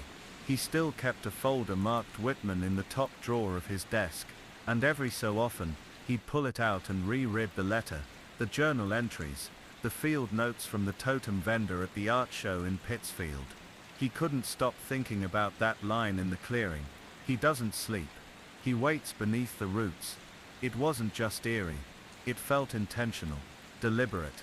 He started researching local folklore, combing through old historical society archives, and the digital library of Kansas State. What he found didn't lead to Norah. Not directly, but it unnerved him all the same. There were stories, old ones, stories about hollow men and watchers, figures who dwelled in the outskirts of settlements, and watched from the edges of fields. Often they were described as tall, thin men wearing cloaks or long coats, with hollow eyes and silent mouths. Sometimes they were said to lure the lonely. Other times they simply stood, waiting, never blinking. One story dated back to the 1880s, a diary entry from a homesteader's wife, living on the very outskirts of what would become Walnut Grove. He was in the rye again today. I saw him plainly. He does not move, nor does he make a sound. When the children look upon him, they forget their names. I believe he is of the old land, before fences. I believe he wants something. Another account, from the 1930s, described a teenage girl who vanished for a week, and was found naked and silent in the woods, curled beneath a tree with roots that formed a perfect circle. She never spoke again. Her family moved out of state shortly after. Griggs didn't know what to do with this information. He wasn't a superstitious man. He had worked in law enforcement for 20 years. But Norah's case wasn't like the others. She hadn't been taken, exactly. She had gone. And the evidence she'd left behind, the letter, the journal, the clearing, suggested she had gone willingly, even reverently. He made a trip to the Pittsfield Town Records office to try and identify the totem seller Norah had spoken with at the art show months prior. He brought with him a printed photo of one of the totems from a vendor catalogue, a photograph the Wittmanns had identified. It took time, but eventually he found a name: Edwin Bow. According to event records, Edwin Bow had been a late addition to the art fair, a traveling woodcarver who had applied via mail and paid cash on the day of the event. There was no address listed, just a P.O. box in rural Missouri. The phone number was disconnected. Griggs drove out to Missouri. It was a long shot, but he had to try. The P.O. box led him to a post office in a town called Holden's Hollow, barely a dot on the map, a place where the sidewalks ended abruptly, and the hills seemed to lean inward like cupped hands. The postal worker, an older woman named Loretta, told him that Edwin came in once a month, like clockwork, to pick up his mail and leave. He never stayed long, always wore gloves, always polite. He gives off a feeling, she said, frowning. Not a bad one, just quiet, like he knows something you don't. Griggs left a note for Edwin in the box, asking him to call. He didn't expect a response. 2 days later, he got one. The call came to his personal cell, mid-morning. The voice on the other end was calm, measured. "You're asking about the girl," Edwin said. "Yes," Griggs replied. "Norah Wittmann. You spoke with her in Pittsfield." There was a pause. "I remember her. Bright. Curious. She asked about the totems. She knew what they were." "What are they?" Griggs asked, pen ready. Edwin chuckled softly. "Markers. For the old things. The ones who watch. You can't make them go away, but you can let them know you see them." Griggs felt a chill at the back of his neck. "You think she saw something?" "I think she saw everything," Edwin replied. "More than I ever did." "Do you know where she went?" Another pause. "No. But I think she found a way to listen." The line went dead. Griggs stared at the phone. There was no number listed. No way to call back. Back in Walnut Grove, strange things continued to ripple beneath the surface. Judith Wittmann had begun keeping a journal of her own, quietly and without telling Henry. She wrote down the things she heard in the night, the tapping on the windows, the sound of boots on the porch with no one there. Once she woke to find the front door standing wide open, snow blowing in across the hardwood floor. Henry swore he had locked it. Sometimes she would find small things left on the porch in the morning, bundles of sticks tied with red thread, feathers woven together in spirals, or small smooth stones arranged in a ring. She never told the police. She didn't know how to explain it without sounding mad. One night, around the anniversary of Norah's disappearance, Judith found a photograph tucked into the mailbox. It wasn't mailed, just placed there. It showed a clearing in the woods, similar to the one the hiker had found months ago. This one, though, had symbols carved into the trees, spiral patterns, and tall thin shapes that resembled figures. In the center of the clearing stood a girl. Judith dropped the photo when she saw it. It was Norah. The image was grainy, as though taken from a distance, but unmistakable. She stood barefoot in the snow, wearing a white dress that looked handmade, her hair longer than it had ever been. Her hands were clasped in front of her chest. Her eyes were closed. Judith drove the photo straight to Deputy Griggs, her hands shaking as she handed it over. "This was just sitting in the mailbox," she said. "No note, no explanation." Griggs took the photo and stared at it. It was printed on thick matte paper, the kind you'd get from an old darkroom printer. There was no timestamp, no metadata, nothing to trace. He sent it to the state lab. No fingerprints, no known landmarks. The background trees matched no known region of but Griggs noticed something else. In the far left of the photo, mostly obscured by branches, was a tall shape, unmoving. Its proportions were wrong, too long in the limbs, too narrow at the waist. It looked like a man, or a shadow pretending to be one. Griggs didn't sleep well after that. He visited the Wittmann house again a few days later. Henry was in the garage, as usual, sanding down a block of cedar. Judith sat at the kitchen table, staring out the window toward the field. "She's not gone," she said, without looking at him. "She's somewhere else." Like a mirror turned backward, Griggs didn't know what to say. For all his research, all his effort, he had no better answers than she did. Just theories and fear. "I think she saw something," he finally said. "Something real." Judith turned to face him. "I think it saw her first." The photo changed everything. It didn't just reignite interest in Norah's disappearance. It rewrote the story entirely. It was now late February in Walnut Grove. Snow had begun to melt at the edges of the fields, revealing the brittle remains of last year's cornstalks beneath. Days stretched slightly longer, but the cold persisted. And in that still, waiting cold, the town found itself bracing, not for another winter storm, but for something else, something harder to name. Judith Wittmann kept the photo on her nightstand now. She no longer feared it. It had become a kind of lifeline, proof that Norah wasn't just a memory or a ghost, or a name etched into a police report. She was out there, somewhere. But even that truth was strange and shifting.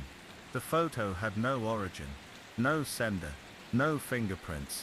The state crime lab, diligent as they were, could only confirm that it had not been digitally altered.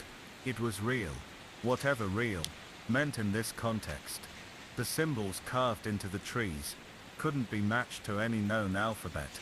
The central figure, the one Judith insisted was her daughter, stood too still to be candid, but too soft to be staged. And that shape in the background, barely visible. The lab had no explanation for that. Deputy Griggs went back to the field, where Norah's journal had been found, trying to retrace the path the anonymous hiker had taken. He stood in the clearing again, surrounded by the same silent trees, their branches bare and swaying faintly in the wind. He found no new footprints, no carved symbols, but he couldn't shake the sensation that the woods were somehow aware of him. It wasn't paranoia, it was more like being watched but gently, like something seeing you not as a threat, but as a question it had already answered. Back in town, word spread slowly. Walnut Grove was a place where news traveled quietly. People didn't talk about the Wittmann girl at the diner, not anymore, but they whispered. Some said she had been found alive in Canada, living off the grid with an artist. Others claimed she was part of some cult, hidden in the mountains. A few, the old-timers mostly, said something darker, that she had stepped into something she wasn't meant to see. Griggs wasn't the only one investigating anymore. Henry Wittmann had begun his own silent search, not with maps and evidence, but with craft.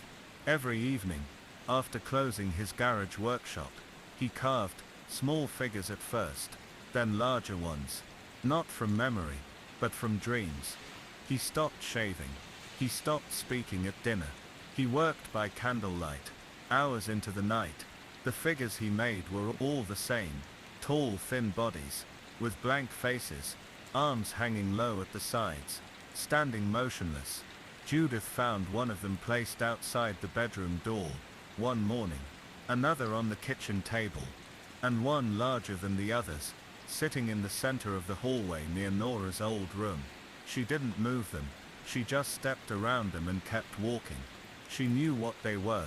When Griggs visited that week, he was taken aback by the figures. "Are you making these?" he asked Henry, who only nodded. "I dreamed them," he said quietly.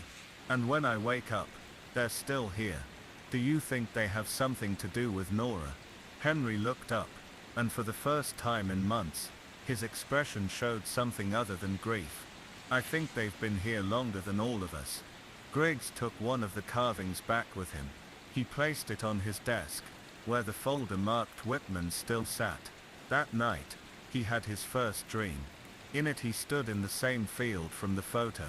The sky above him was bruised purple, and the trees circled in tightly like ribs. Norah was there, standing barefoot in the snow, staring at something just beyond the horizon. She turned to look at him, but her eyes were entirely black. "You can't pull me back," she said. "I'm not lost. I've arrived." Then from the woods, they came. Not one, not two, but dozens. Figures, just like the carvings. Silent, watching, closing in around the circle. Not aggressively, not angrily, just watching. Griggs woke in a cold sweat, the carved figure on his desk, now facing the opposite direction. He didn't sleep again that night. He didn't tell anyone about the dream, not even his wife. He didn't know how to explain it in a way that wouldn't make him sound crazy, but a part of him believed it. Another week passed, then another. No new photos, no phone calls, no sightings, until March 6th. At 4:14 in the morning, the Walnut Grove Sheriff's Department received a 911 call from a trucker passing through Route 31 just south of town.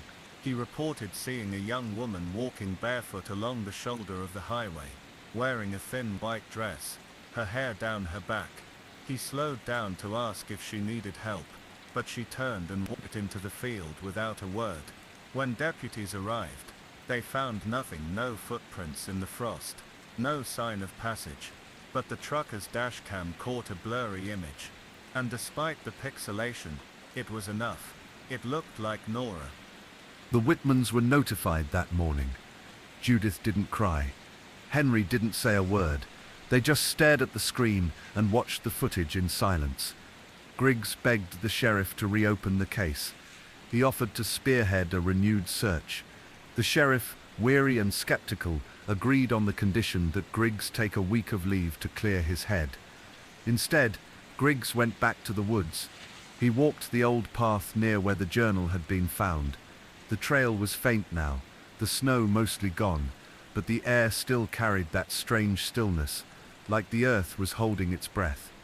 He carried Norah's journal in one hand, and the photo in the other. This time, he brought a tape recorder.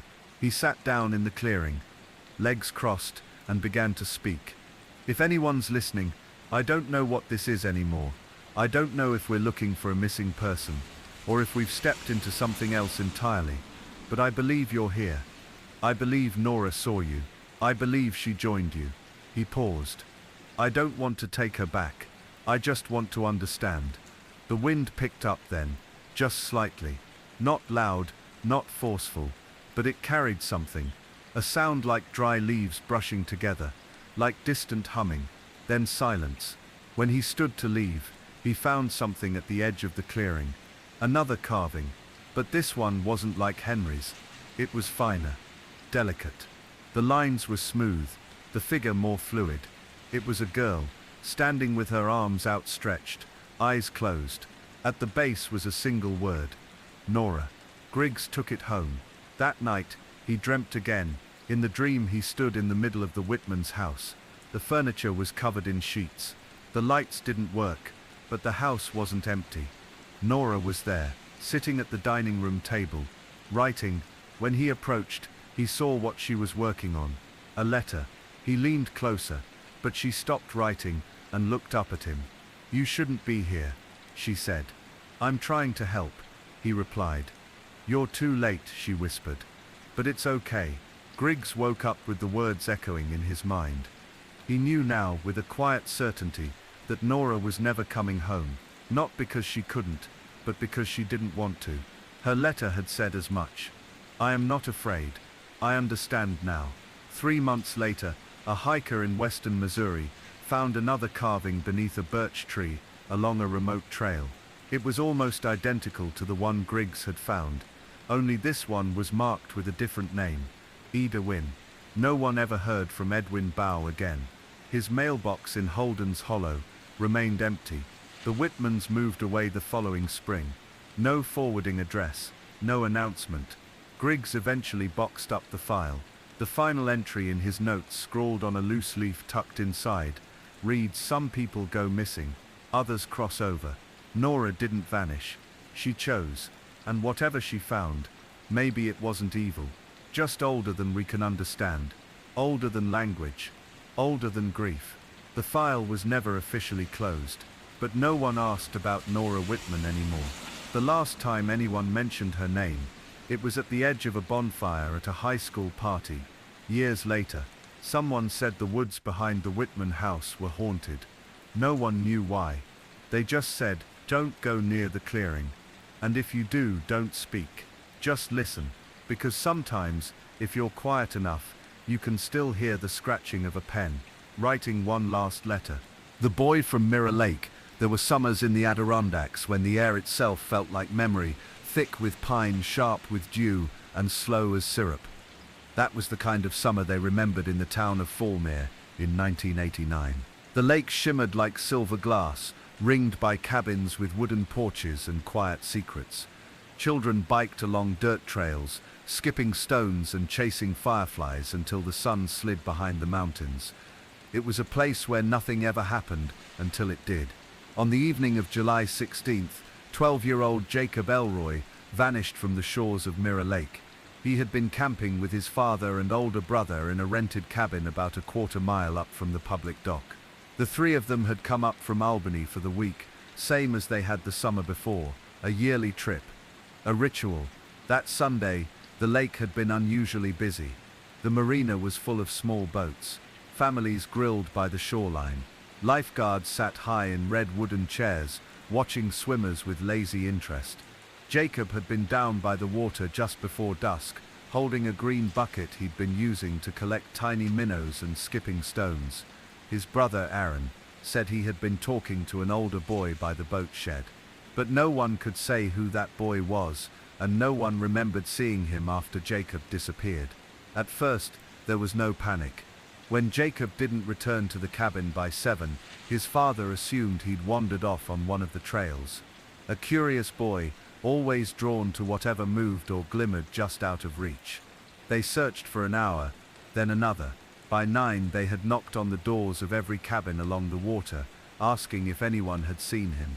A boy in a red t-shirt, blue shorts, barefoot. It wasn't until 10:30 that a call was placed to the Falmere Sheriff's Office. By midnight, the search had begun. Deputies from Essex County arrived with dogs, flashlights, and walkie-talkies. A chopper was called in from Plattsburgh, but didn't arrive until early morning. Search parties fanned out across the surrounding woods. Volunteers canvassed the lake's edge. But there was nothing.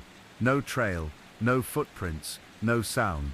It was as if Jacob had stepped out of the world. His father, Rick Elroy, was quickly cleared of suspicion. The town had known Rick in passing for years, a mild-mannered civil engineer who brought his boys up every summer. No criminal history, no domestic disputes. He cooperated with every question, repeated his account a dozen times. His grief was raw, halting, a man broken at the edges. But rumors don't wait for facts. And by the end of that week, whispers had begun. Some said it was the father, others pointed to Aaron, the brother. Theories twisted around small gaps in memory, the kind that form when trauma presses down. Why hadn't Aaron followed Jacob when he wandered off? Why had Rick waited so long to call police? And then there was the boy by the boat shed. Described as older, maybe 15 or 16, dark hair, a camo backpack. No one fitting that description had checked into the campground. No locals claimed to know him. He was never seen again. 3 days after the disappearance, divers were sent into the lake. They found nothing. No clothing, no body, no sign that Jacob had ever entered the water. The case remained open for years. Investigators followed tips across counties, one from a gas station attendant in Vermont, who claimed to have seen a boy matching Jacob's description with a drifter weeks later. Another from a woman in Rochester, who swore a boy with the same cowlick and dimples had delivered her paper for 2 months that fall. None of the leads panned out, but Falmere never let go. Every July, families left flowers by the boat shed. The Elroy family stopped coming after 1991, after Aaron left for college. Rick sold the family cabin 2 summers later. By then the lake had become quieter. Some said it felt different, still beautiful, but with a hush that didn't used to be there. Then in 2007, 18 years after Jacob disappeared, a letter arrived at the Falmere Police Department. It was addressed simply, "To whom it may concern." Inside was a single page. Typed. Clean. No signature, no return address. The boy you're looking for is buried beneath the concrete slab behind 228 Red Fern Road. I watched him die. He didn't scream. That was all. At first it was dismissed as a hoax. The address was real, an old hunting cabin about 5 miles from Mirror Lake, long abandoned, surrounded by birch and pine. Locals said no one had lived there since the early 90s, and that even then it had been more of a squatter's shack than a home. But the letter had been postmarked from Albany. And so on August 4th, detectives drove out to the address with a warrant and 2 cadaver dogs. The building was collapsed in parts, roof caved in, vines climbing through window frames. But in back, beneath a cracked slab of poured concrete near what once might have been a shed foundation, the dogs alerted. They excavated the site the next morning. Beneath 6 inches of cement and a layer of damp soil, they found bones, small, human, some wrapped in what remained of a red cotton t-shirt. Dental records confirmed what the Elroy family had feared and known for nearly 2 decades. It was Jacob. The media coverage was instant. Local news outlets ran retrospectives on the original disappearance. National channels picked up the story for a few news cycles. Break in cold case of missing boy from Mirror Lake. Anonymous letter leads to gruesome discovery. The headlines were brief but sensational. But what stayed with the community was the quiet horror of the final sentence in the letter. He didn't scream. Detectives reopened the investigation. The concrete slab and surrounding area were thoroughly searched. Soil samples taken. Forensic teams recovered fibers, rusted tools, fragments of clothing, but there were no fingerprints, no DNA. The cabin had been in ruins for years. Whoever had poured that slab had done so before 1994, based on weathering and early vegetation, but that still left a 5-year window. The timing narrowed one thing. Whoever had killed Jacob had likely been local, someone who knew the woods, the cabins, the lake, someone who had watched. Investigators re-interviewed dozens of witnesses from the original case, retirees, former rangers, seasonal workers. One name kept resurfacing: Keith Monroe. He had been 16 in 1989, lived with his grandmother in a trailer off Hemlock Road. Trouble with truancy, a reputation for cruelty.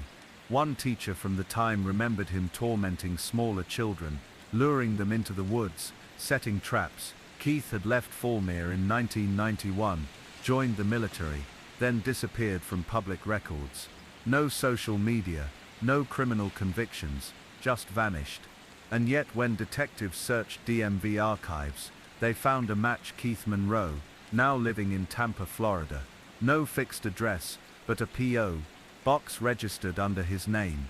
The match became more chilling when a comparison photo of his 1989 school ID was shown to Aaron Elroy. "That's him," Aaron said. "That's the boy by the boat shed." Detectives flew to Tampa 2 weeks later, but Keith Monroe was already gone. His apartment had been cleared out days earlier. The landlord said he'd paid in cash, stayed quiet, worked night shifts at a loading dock, never caused trouble. He left behind nothing but a mattress, an ashtray, and a locked wooden box nailed shut and tucked behind a false panel in the closet. What they found inside would take days to catalog and reshape everything investigators thought they knew about the boy from Mirror Lake. Deputy Lyle Henshaw didn't sleep that night.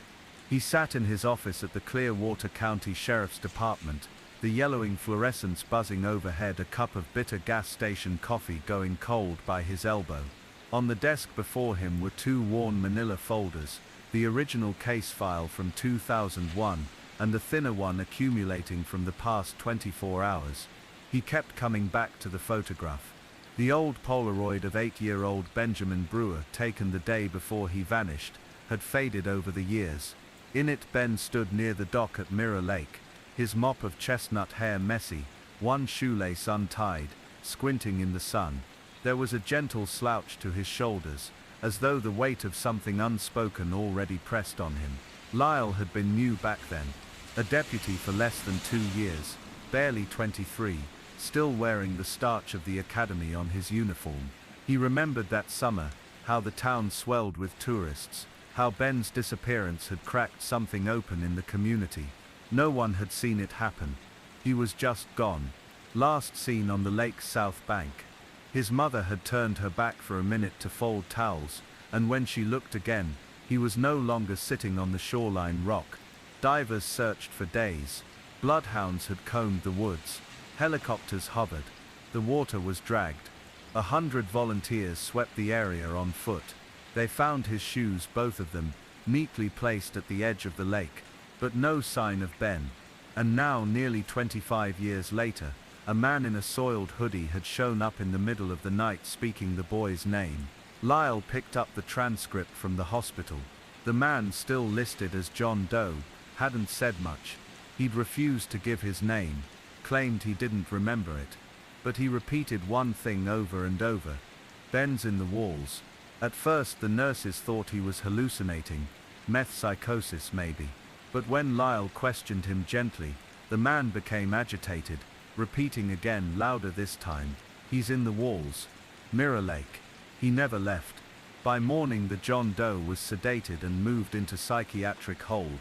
Lyle requested a blood panel. No drugs. No alcohol. His prints didn't match anything in the system. Lyle had called state police, and even the FBI field office in Spokane. Nothing. The man, who looked to be in his early 30s, was a ghost. Lyle made the drive to the Brewer residence shortly after sunrise. Janie Brewer still lived on Pine Needle Lane, in the same modest ranch-style home she and her husband had bought in the mid-90s. The house was unchanged. A rusted porch swing, wind chimes clinking in the breeze, potted marigolds by the door. She opened it before Lyle could knock. Her face had thinned with age, the light drained from her once sparkling green eyes, but her voice was steady. "I had a feeling you'd come," she said. Lyle removed his hat. "Morning, Janie. Can I come in?" They sat in her kitchen. The walls were covered in wallpaper now peeling at the corners, but the refrigerator was still cluttered with old magnets and faded photos, school pictures of nieces and nephews, holiday cards, and in the corner, a small snapshot of Ben, taped to the metal with yellowing Scotch tape. Lyle told her what had happened. He didn't dress it up, but he didn't push too hard either. Just facts. A man arrived at Mirror Lake last night. Dirty, barefoot, clearly disturbed. Mentioned Ben by name, said he was in the walls. Janie stared down at her mug. Her hands trembled slightly, but her voice didn't waver. "It's been almost 25 years, she said. But I still dream about him. Some nights I'm back at the lake. I'm folding the towel. He's there, and then he's not. I always wake up before I find him. Do you know anyone? Any man who might have been there that day? Someone who would be about 30 now." She shook her head slowly. There were families around, kids playing, but no one stood out. Everyone was cleared. Questioned. "You remember?" "I do. Why now?" she asked, her voice barely above a whisper. Why would someone come forward after all these years? Lyle didn't have an answer. That afternoon, he drove back to Mirror Lake. It was late summer, and the campgrounds were still busy. Kids splashed in the shallows. Canoes bobbed near the dock. The sun painted the lake gold. He walked the southern edge, the spot where Ben had last been seen. It was quiet here, shaded, less trafficked. He stood near the cluster of rocks that had marked the last place the boy had sat. "He's in the walls." The phrase haunted him. Lyle glanced toward the tree line. 20 yards back was an old pump house, long abandoned, tucked behind overgrowth. It had been inspected back in 2001, but only briefly. He pulled on gloves and forced the rusted latch open. Cobwebs, rotting boards, an old motor half sunken into the dirt. But behind one of the walls, crumbling sheetrock, was something else. Lyle stepped closer, sweeping his flashlight beam across it. Faint marks, scratches. He knelt down. They weren't recent. Time had dulled them, but they were there. Small etched lines, low to the ground, too low for an adult. They weren't letters, but they were purposeful, desperate. Lyle reached into his pocket and pulled out his phone. He called the sheriff.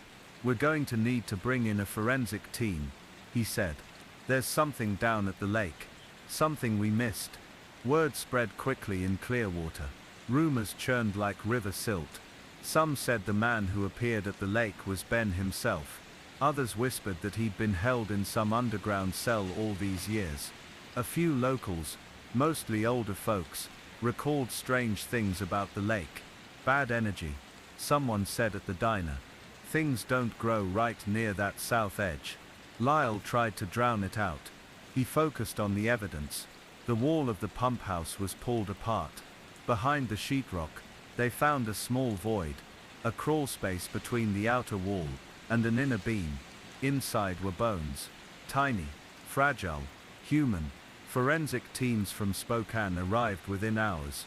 DNA confirmation would take time, but the medical examiner was already certain. The remains belonged to a child.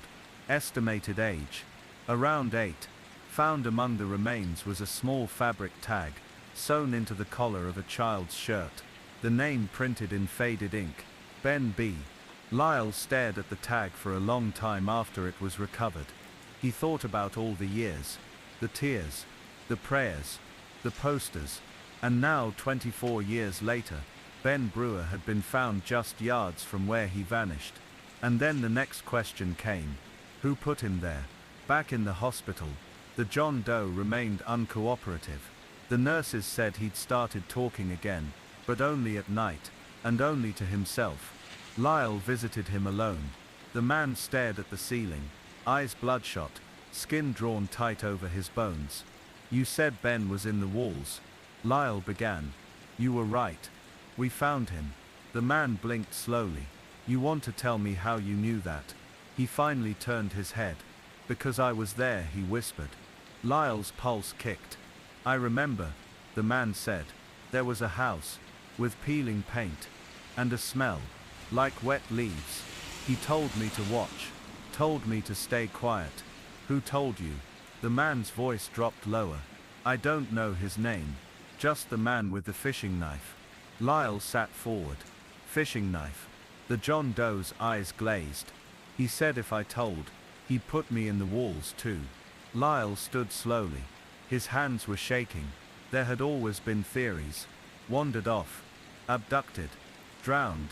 But now, for the first time in 24 years, there was a thread thin and fraying, but real. And someone had gone to great lengths to bury it. More would unravel. And not everyone in Clearwater was ready for what lay beneath the surface. By mid-October, the town of Ellenbridge had shifted uneasily into fall. The air had turned sharp and dry, the trees along Mirror Lake bleeding orange and red. On school days, children walked in tighter groups. Parents clutched their coffee a little harder at drop-offs. There were more porch lights left on overnight.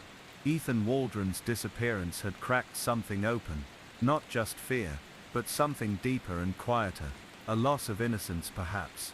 Though the search effort was no longer active in the same official way, Ethan's photo remained posted in the grocery store window, above the cash register at the post office, and stapled to telephone poles around the lake.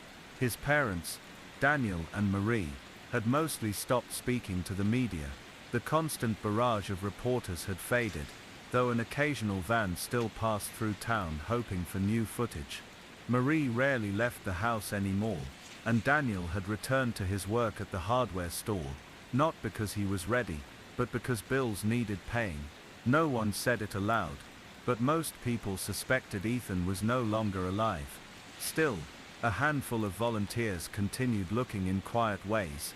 Jerry Booker, the retired game warden, often walked the perimeter of Mirror Lake with binoculars, logging changes in water level or signs of animal activity. He claimed to have seen something unusual in the early hours, once movement in the reeds at the north edge of the lake, but it could have been a deer, or fox. His wife asked him to stop going alone, but he didn't listen. On October 21st, nearly 4 weeks after Ethan had vanished, 14-year-old Mason Briggs went missing. The details were eerily similar. Mason had lived 2 streets down from Ethan. The boys knew each other but weren't close. Different grades, different circles. Mason was quieter, into building models, and fixing up old electronics in his garage. He often walked the wooded trail home after visiting his cousin's house near Mirror Lake. That afternoon, his cousin said Mason had left around 5:30 p.m. It was still light out, though beginning to dim. He never made it home. His parents called the police by 7 p.m.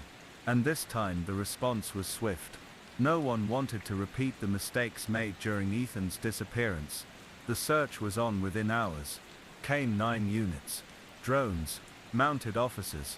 The trail was freshly leaf-littered, and there were light boot prints matching Mason's size up until the split near the ridge where the forest thickened. After that, the trail vanished. There was no scream heard, no signs of a struggle.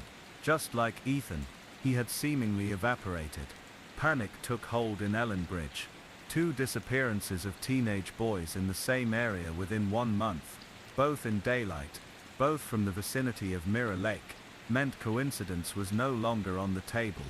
Sheriff Donnelly held a town hall at the firehouse, standing before a tense crowd of nearly 100 residents. His voice was measured but grim. They had no suspects, no known witnesses, no camera footage. None of the trails had surveillance.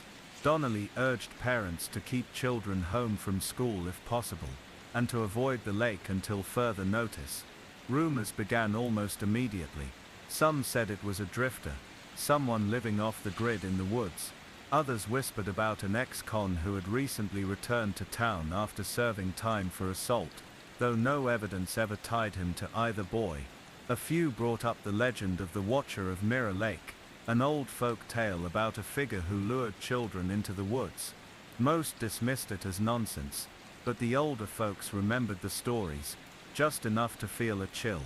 Rachel Morrison, a local teacher who had taught both Ethan and Mason, organized a vigil on the lake's southern dock. She asked that everyone bring a candle and wear blue, the color of both boys' backpacks. More than 200 people showed up. The dock was lined with flickering lights, reflections dancing on the water's still surface. Rachel read a letter from Mason's mother, her voice breaking by the third paragraph. She spoke not of vengeance, or even justice, but of absence, the simple, gnawing absence of her son's laughter in the hallway, the empty chair at dinner, the silence of his bedroom. During the vigil, a man named Colin Reed stood apart from the crowd. He had returned to Ellenbridge just a few months before, after nearly 2 decades away. Colin had grown up on the south side of the lake, raised by his grandparents after a rough early childhood. He'd left after high school, joined the army, worked construction in Wyoming, and only came back after inheriting the house from his grandmother. No one noticed him at first.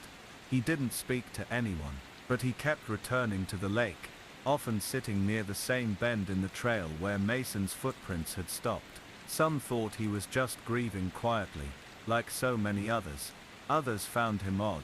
His eyes too hollow, his presence too still.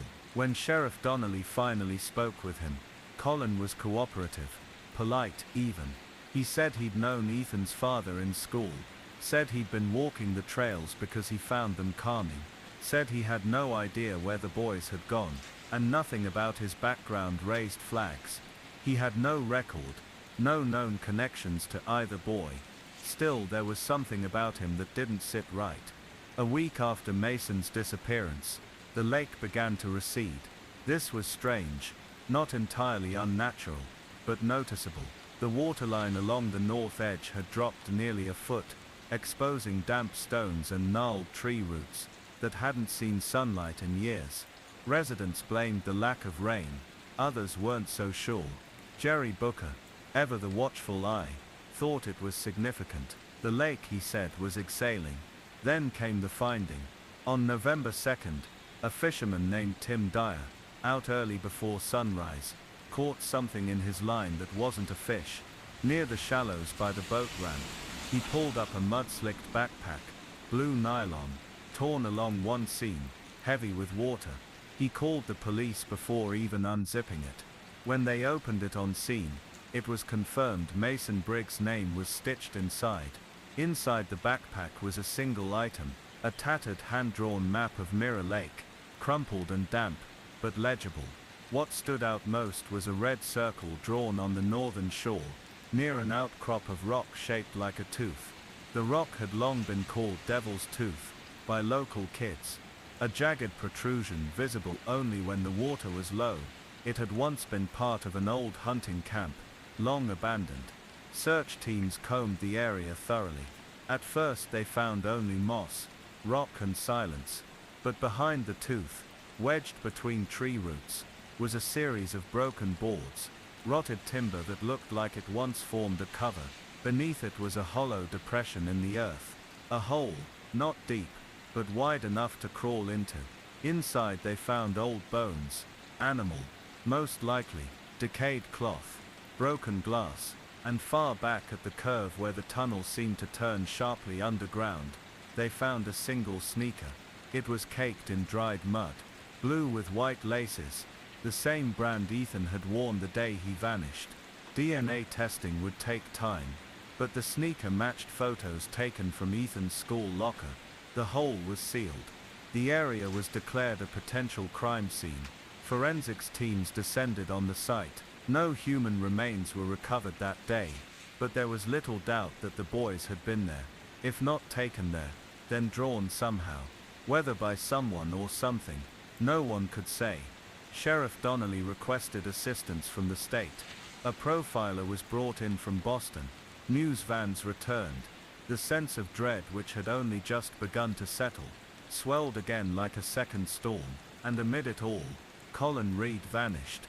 On November 5th his house was found empty. No note, no signs of struggle. His truck remained parked out front. His phone was left on the kitchen counter. A single candle had been lit and burned down completely in the center of the table. The back door was left wide open.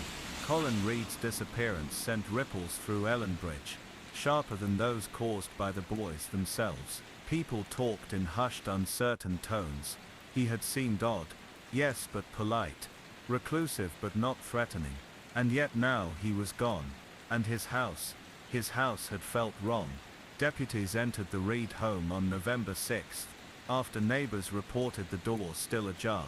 What they found inside wasn't disturbing in the usual sense. There were no signs of a struggle, no blood, no hastily packed bags, but everything was too quiet. The furniture was mostly undisturbed, except the lone candle burned down to wax on the table. His wallet and keys were still on the dresser, drawers full of clothes. A record player still gently spinning in the living room, though the record had long since ended.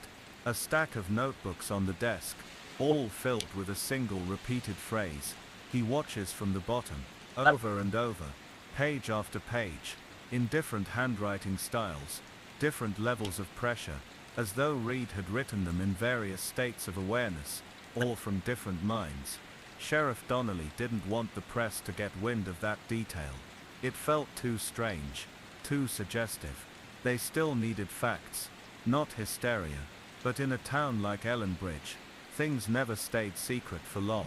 The next morning, someone had spray-painted "Heed watches from the bottom" across the post office. The phrase began circulating on social media. Locals speculated wildly. Was Colin the one who took the boys? Or had he been following them? Was he warning them? Or was he running from the same thing?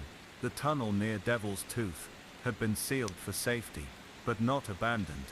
Forensic teams returned with lights, sonar and ground-penetrating radar. The passage twisted deeper into the hillside than initially suspected. An old root cellar perhaps, or something dug for purposes no one could quite identify. It was man-made but crude. Old tools were recovered from inside.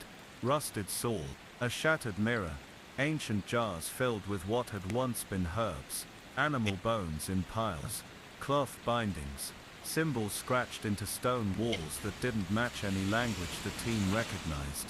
They found more items of interest.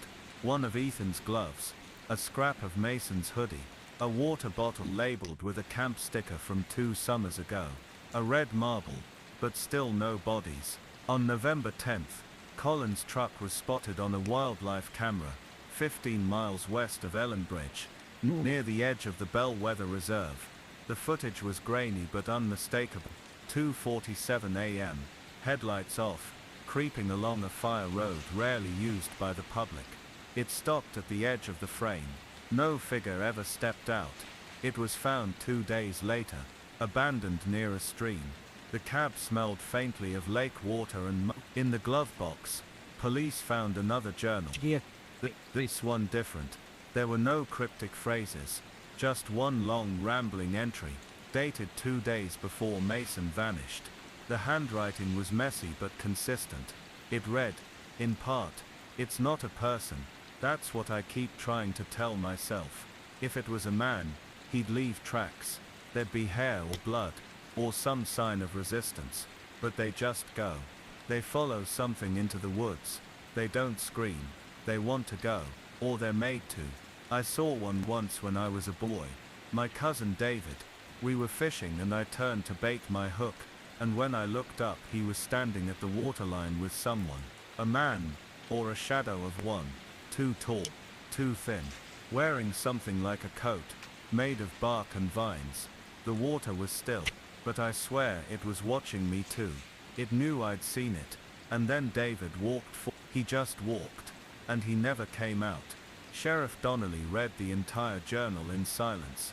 When he was finished, he placed it face down and rubbed his eyes for a long time.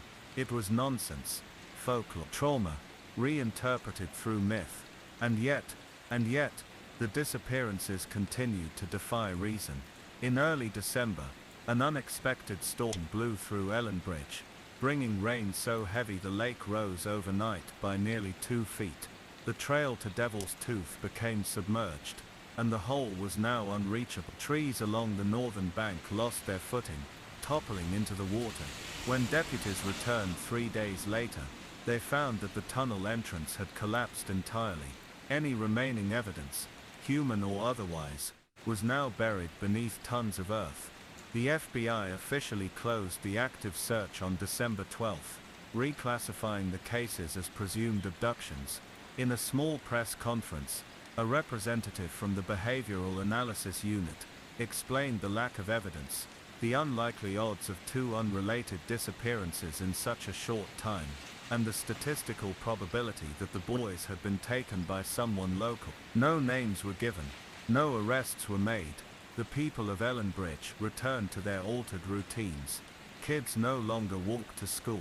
Mirror Lake froze over by Christmas. Ethan and Mason were not found. But that wasn't quite the end. On January 6th, the town's maintenance crew came across something strange. While performing routine inspections on a storm drain outlet feeding into the lake, a piece of fabric had been lodged in the grate, weathered and torn, but bearing the logo of a summer camp Ethan had once attended. Behind the grate, tucked between branches and sediment, they found something else, a photograph. It was undamaged, despite the moisture, a printed Polaroid. The image showed 3 boys standing by a camp: Ethan, Mason, and a third boy, his face turned halfway toward the lens, mouth slightly open in mid-speech. No one recognized him. He wasn't from Ellenbridge, not enrolled in local schools, not part of any reported camp program. The photo looked old, more faded than the recent years should have allowed. The sheriff's department ran facial recognition. No hits. They released the image to the public. Still nothing. But several people, including Ethan's teacher, Mason's cousin, and even Jerry Booker, swore the trees in the background weren't from around here. Not Mirror Lake. Not even Maine. I've seen those trees, Jerry said quietly. But not in our time. Then in the first week of February, just before the thaw, something even stranger occurred. Marie Waldron received a letter. It was postmarked from Vermont. No return address. The envelope was crumpled but sealed. Inside was a single page. Typed. It read, "He is not gone. He is waiting. Beneath the lake. Beneath the black tooth. They both are. They speak sometimes. You just have to listen when the wind blows over the ice." Marie brought the letter to the sheriff's department. No fingerprints. No DNA. No print shop or printer linked to the font style. But someone had sent it. And someone wanted her to believe Ethan was still alive. A year passed. Then 2. No more children disappeared. Mirror Lake remained quiet. The trail to Devil's Tooth was closed permanently, marked by a rusting no trespassing sign. The water level never quite returned to normal. A scar of bare earth remained along the north bank, where the lake once receded and then rose again. Most of the town moved on. People had to. The heart can only hold so much unanswered sorrow before it begins to shut down. Marie and Daniel Waldron moved away the following spring. Mason's family relocated to New Hampshire.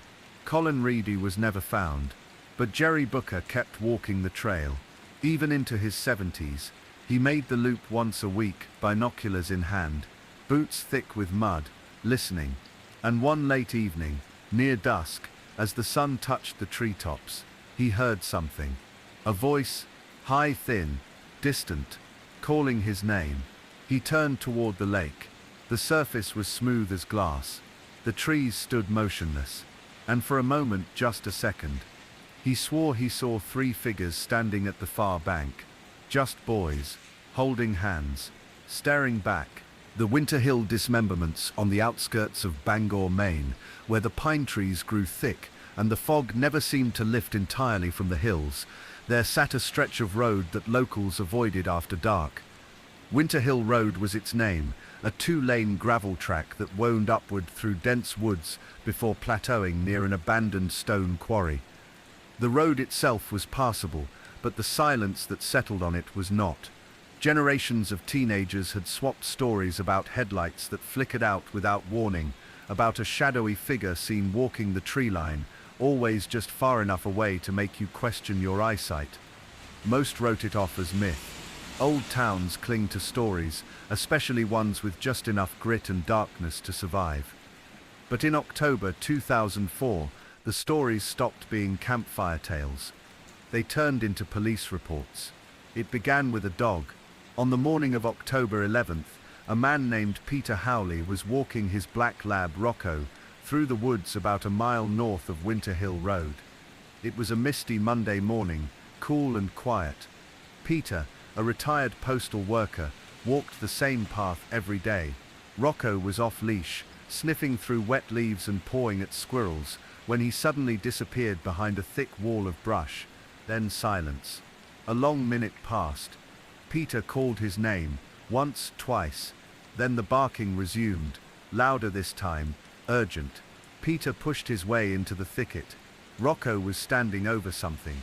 At first Peter thought it was an animal, something small, greyish-pink, curled tight. But then he saw the jagged cut, a clean slice, straight through the bone. The object was unmistakable, a human foot. Peter backed away in horror and dialed 911. What followed was, in the words of then-Detective Elise Moran, the most disturbing scene she had ever encountered in her 23 years on the force. When police arrived, they combed through the wooded slope. Within 2 hours, they had located additional remains, a severed hand tucked under a pile of leaves, a forearm half buried in mud, and a large black trash bag tied with electrical wire. Inside were more parts, a torso, badly decomposed with identifiable tattoos. It would take over a week to piece the body together. Forensics concluded that all the remains belonged to a single individual, a 32-year-old man named Jeremy Kendall, reported missing by his girlfriend just 10 days earlier. Jeremy had worked part-time as a mechanic in the city and part-time in the kitchens of a seafood restaurant just off Route 2. He had a petty criminal record, mostly drug charges and a few bar fights. Not exactly the type of guy the press would lionize. But his girlfriend, Lauren Myers, told police he had been trying to get clean. He'd missed a probation meeting on October 3rd. Lauren assumed he'd relapsed, but now, faced with what police found, that seemed impossible. There were no clothes on the body, only the tattoos that helped identify him, a large skull on his left shoulder, and a rosary around his right forearm. His head was missing. So were his genitals. Police began the investigation quietly, fearing public panic. Forensic analysts at the state lab estimated Jeremy had been dead for at least a week before his remains were discovered. He had been killed elsewhere and dumped in the woods, but the precise cause of death was undetermined. Without the head, they couldn't identify blunt trauma, gunshot wounds, or asphyxiation. It wasn't just murder, it was a display, a message, but to whom no one knew. The Bangor Police Department formed a task force. Detectives Elise Moran and Jacob Tully led the case. They canvassed Winter Hill Road, knocking on the doors of scattered homes. Most residents were older, quiet people who had lived in the area for decades.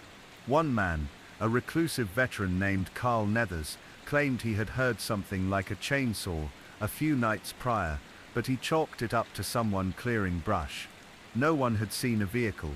No one had seen Jeremy. But then came the second body. On October 25th, less than 2 weeks after Jeremy's remains were discovered, a hunter in the same wooded area stumbled upon another trash bag.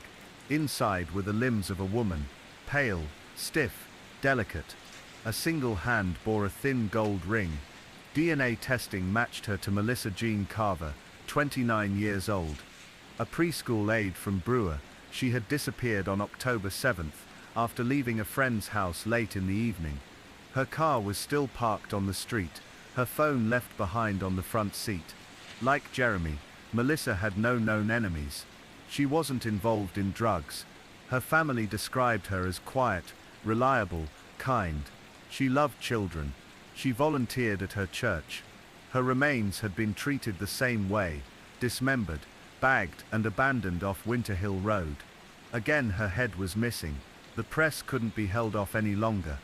Local headlines began calling the murderer the Butcher of Winter Hill. Rumors spread faster than facts. Some speculated the killer was a long-haul trucker, others pointed to a satanic cult. The woods, once used by locals for hiking and mushroom foraging, were abandoned. People stopped walking their dogs. Teenagers stopped sneaking out. Then came the third body. On November 6, the remains of a third victim, a 41-year-old man named Chris Danner, were discovered by a pair of ATV riders. Same dump site, same condition, same story. Danner was a handyman who lived in a trailer park on the edge of town.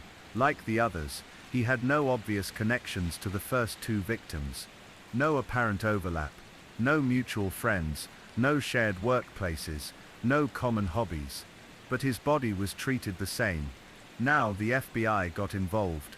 They reviewed all case files. They examined the dump site in greater detail. Agents noted the precision of the dismemberment. Whoever was doing this wasn't operating in a panic. These were clean cuts, done with what they believed to be power tools, possibly a band saw or an electric reciprocating saw. There were no bite marks, no evidence of animal interference. And most disturbingly, each bag was sealed with the same kind of electrical wire, the kind used in older homes. Not tape, not zip ties. Wire.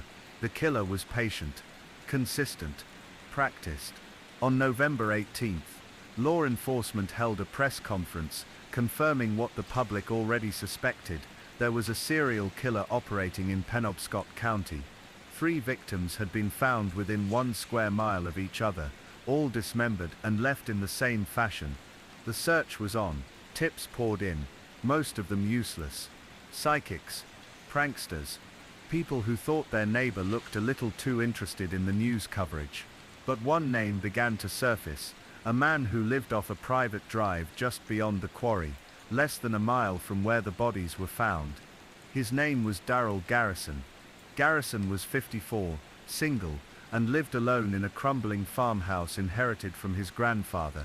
He had no social media. He rarely left the property. He worked odd jobs and bought groceries at odd hours. His neighbors, the few who had seen him, described him as peculiar but not dangerous. Still, he fit the rough profile the FBI was assembling. Isolated. Male. Familiar with tools. Detectives Moran and Tully knocked on his door. He answered in jeans and a thermal shirt, blinking against the porch light like he hadn't seen daylight in weeks. His eyes were pale blue and watery. He was polite, quiet. When asked if they could search his property, he refused, citing his rights. When asked if he knew about the murders, he nodded and said, "I seen it on the news." They left without incident. No probable cause meant no warrant. But Garrison stayed on their minds. 2 days later, a warrant was granted to search his property based on a separate tip. A utility worker claimed he'd seen smoke rising from the property around the dates of the disappearances. Early morning hours, heavy burning, not unusual for rural homes, but notable. The search would take place just before dawn, and what they found would shake even the most hardened investigators. The town of Winter Hill was changing by the second week of March 1998. Snow still clung to the forest edges and curled around fence posts, but the people were beginning to thaw. That fragile post-winter optimism, mud on boots, pale sunlight, coffee-warming fingertips was beginning to return. But the story in the Winter County Ledger darkened everything. The first article had been a single column on page 6, modestly titled "Remains Discovered in Cedar Hollow." The piece noted the discovery of dismembered human remains found by a father and daughter out walking near the nature preserve's edge. A plastic garbage bag had been buried shallow beneath packed snow. According to the paper, it was a hunter's dog who pawed the bag loose. But within 2 days, The story had leapt to the front page. The remains, local authorities confirmed, were not animal. They were female, and incomplete. A single arm, a torso with part of the ribcage exposed, and a severed foot. All belonged to the same person. No head, no hands.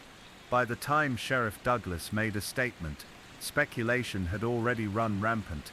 It was, people whispered, something unholy. Not a bear, not a robbery. Something colder, crueler, someone. The town hadn't seen anything like it before. Sheriff Douglas, who'd held the post since 1982, stood at the press podium in his stiff uniform, flanked by a deputy and the county coroner. His voice was steady but grim as he confirmed the worst.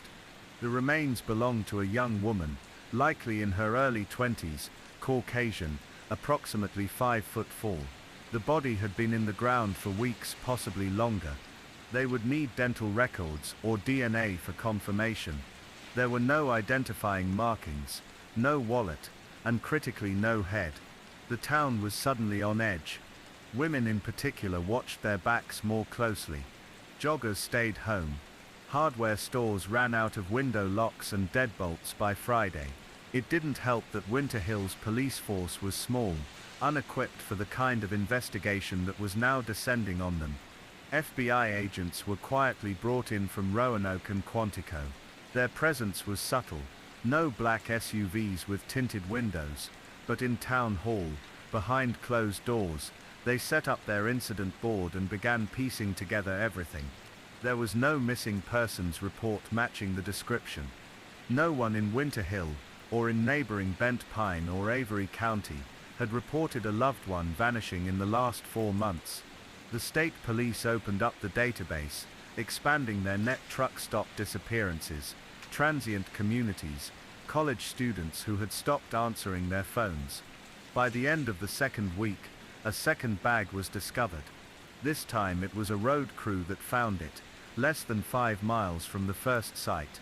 It was buried under melting snow near a gravel turnout on Millard Ridge, a spot popular with teens and deer hunters in the fall. The bag was similar, industrial black plastic, triple tied with red contractor's tape. Inside were 2 hands. Both had been severed cleanly, and placed side by side. Both female. Forensics would later determine the hands matched the DNA from the first remains. But there was something else. Tucked beside the fingers, loose in the bottom of the bag, was a small strip of dark red corduroy.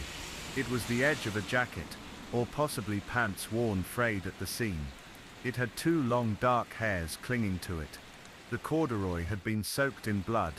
Back at the sheriff's office, the board grew more crowded. Maps were marked with colored pins. Timelines were drawn. Victim profiles were narrowed. But they still had no name. And with no name, they had no life to investigate. Detective Marla Wren, the lead on the case from the Virginia Bureau of Criminal Investigation, was a quiet, detail-obsessed woman in her mid-40s who had come up through the Richmond Homicide Division. She moved carefully, always with a notepad in hand. Wren was not one for cameras or press conferences, which suited Winter Hill's temperament.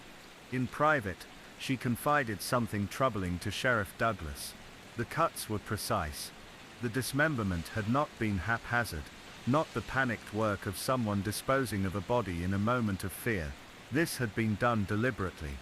The bones were cleanly severed at the joints, and forensic analysts believed it had been done with a fine-toothed saw. Maybe surgical. Maybe something a hunter would use to process game. This was someone experienced. Someone methodical. And worse, someone who had done this before. Wren requested to pull up cold cases from across Virginia, the Carolinas, and Tennessee. Over the next week, she and her team began to see a pattern. Small towns. Isolated areas. Winter or early spring. Dismembered remains placed in garbage bags, and left in places only locals would know. The remains were always partial. The hands and heads were rarely recovered. In total they found 6 such cases, dating back nearly a decade.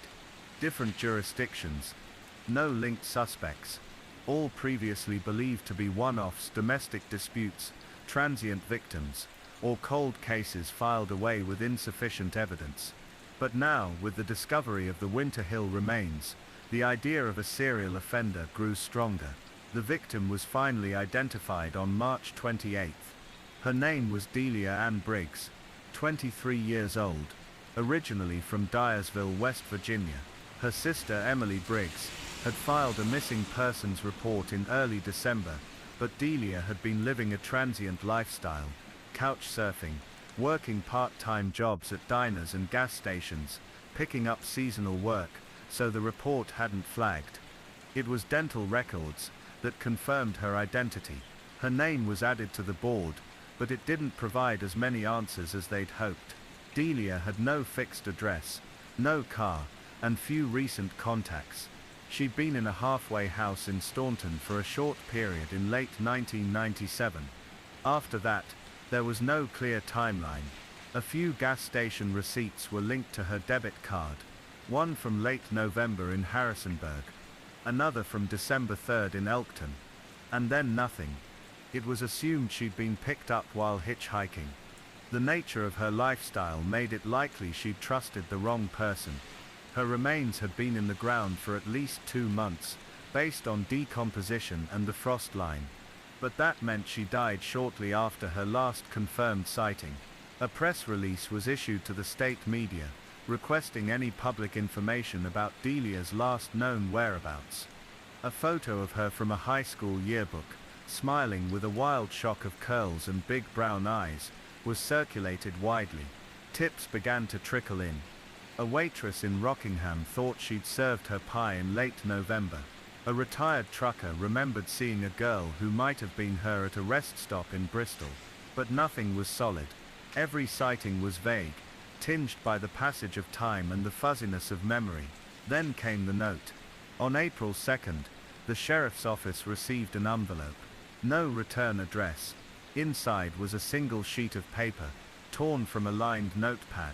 On it in blocky, printed letters, was a sentence: "She wasn't the first and won't be the last." There were no fingerprints. The note had been handled with gloves, sealed carefully, postmarked from Roanoke. The ink was standard. The paper was grocery store quality. There was nothing to trace, but the message was unmistakable. This was not over. At night, the people of Winter Hill locked their doors and listened to the trees move. It wasn't just fear, it was unease, the kind that lingers at the edge of your peripheral vision. Someone was moving through the quiet parts of the world, unnoticed. Someone who could pick up a young woman, tear her life apart, and leave just enough to unsettle the air. Detective Wren stayed in Winter Hill past Easter. She didn't trust the quiet, because quiet, she believed, was where this killer lived. By early January 1995, the town of Fallow Creek had become a place transformed. Once quietly nestled between the Vermont pines, its snow-blanketed stillness now seemed to hush out of fear, not peace. The dismembered remains of Daniel Price and Wallace Hargreaves had turned Winter Hill from a sledding landmark into a macabre crime scene. But worse still was the silence that followed. The pause between discovery and understanding, where fear has time to grow into something consuming. Detective Emery Vaughan had always taken comfort in detail. He'd been raised in a house with too much chaos. A mother with hoarding tendencies, an alcoholic father who read conspiracy zines more than he listened. So when he joined the Vermont State Police, it wasn't the flashing lights or gunmetal thrill that drew him, it was order. And that made the case on Winter Hill all the more maddening.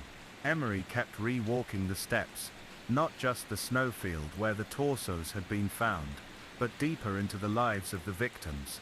Daniel Price had lived alone in a rented cabin, near the edge of town, reclusive but not isolated. His landlord said he always paid on time. A hardware clerk remembered him buying ropes, nails and duct tape in late November. A detail that in any other context might have raised eyebrows. But in Fallow Creek, it wasn't uncommon to prep for a rough winter with makeshift repairs. There had been no obvious signs of distress in Daniel's home. No blood, no sign of struggle. Just a dish in the sink and a pair of snow boots by the door. Wallace Hargreaves had been harder to pin down. A seasonal worker who drifted through towns, doing everything from roofing to firewood splitting. He'd only been in Fallow Creek 3 months, renting a room above the VFW. His room had been found in the same state as Daniel's. Unremarkable. The only thing out of place was a stained duffel bag beneath the bed, inside which were several tightly wound cords of paracord, and a stained rag. It wasn't just the lack of motive that haunted Emery, it was the precision. The killer hadn't just dismembered the bodies, they had done so with care. Cuts were clean, controlled. Whoever did this either had anatomical knowledge, or enough practice to fake it, but there had been no pattern to follow. No message, no signature, just snow and silence. At the precinct, tensions were quietly bubbling. The town's one forensic analyst, Ada Kenny, was working herself into exhaustion, combing every inch of cloth and fiber pulled from the remains. On a snowy Tuesday, she emerged from the lab with a file pressed tightly against her chest.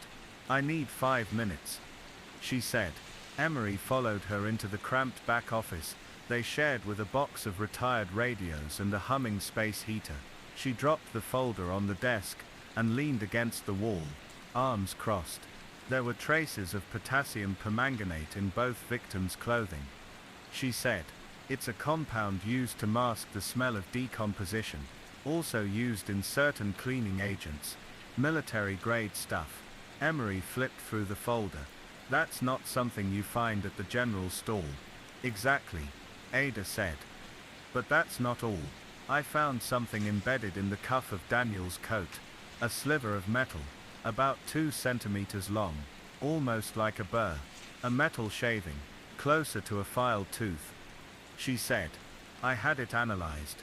It's consistent with industrial-grade metal used in woodworking tools." Emery sat back. "So we're looking at someone who has access to chemicals and tools. Maybe someone in construction or trades.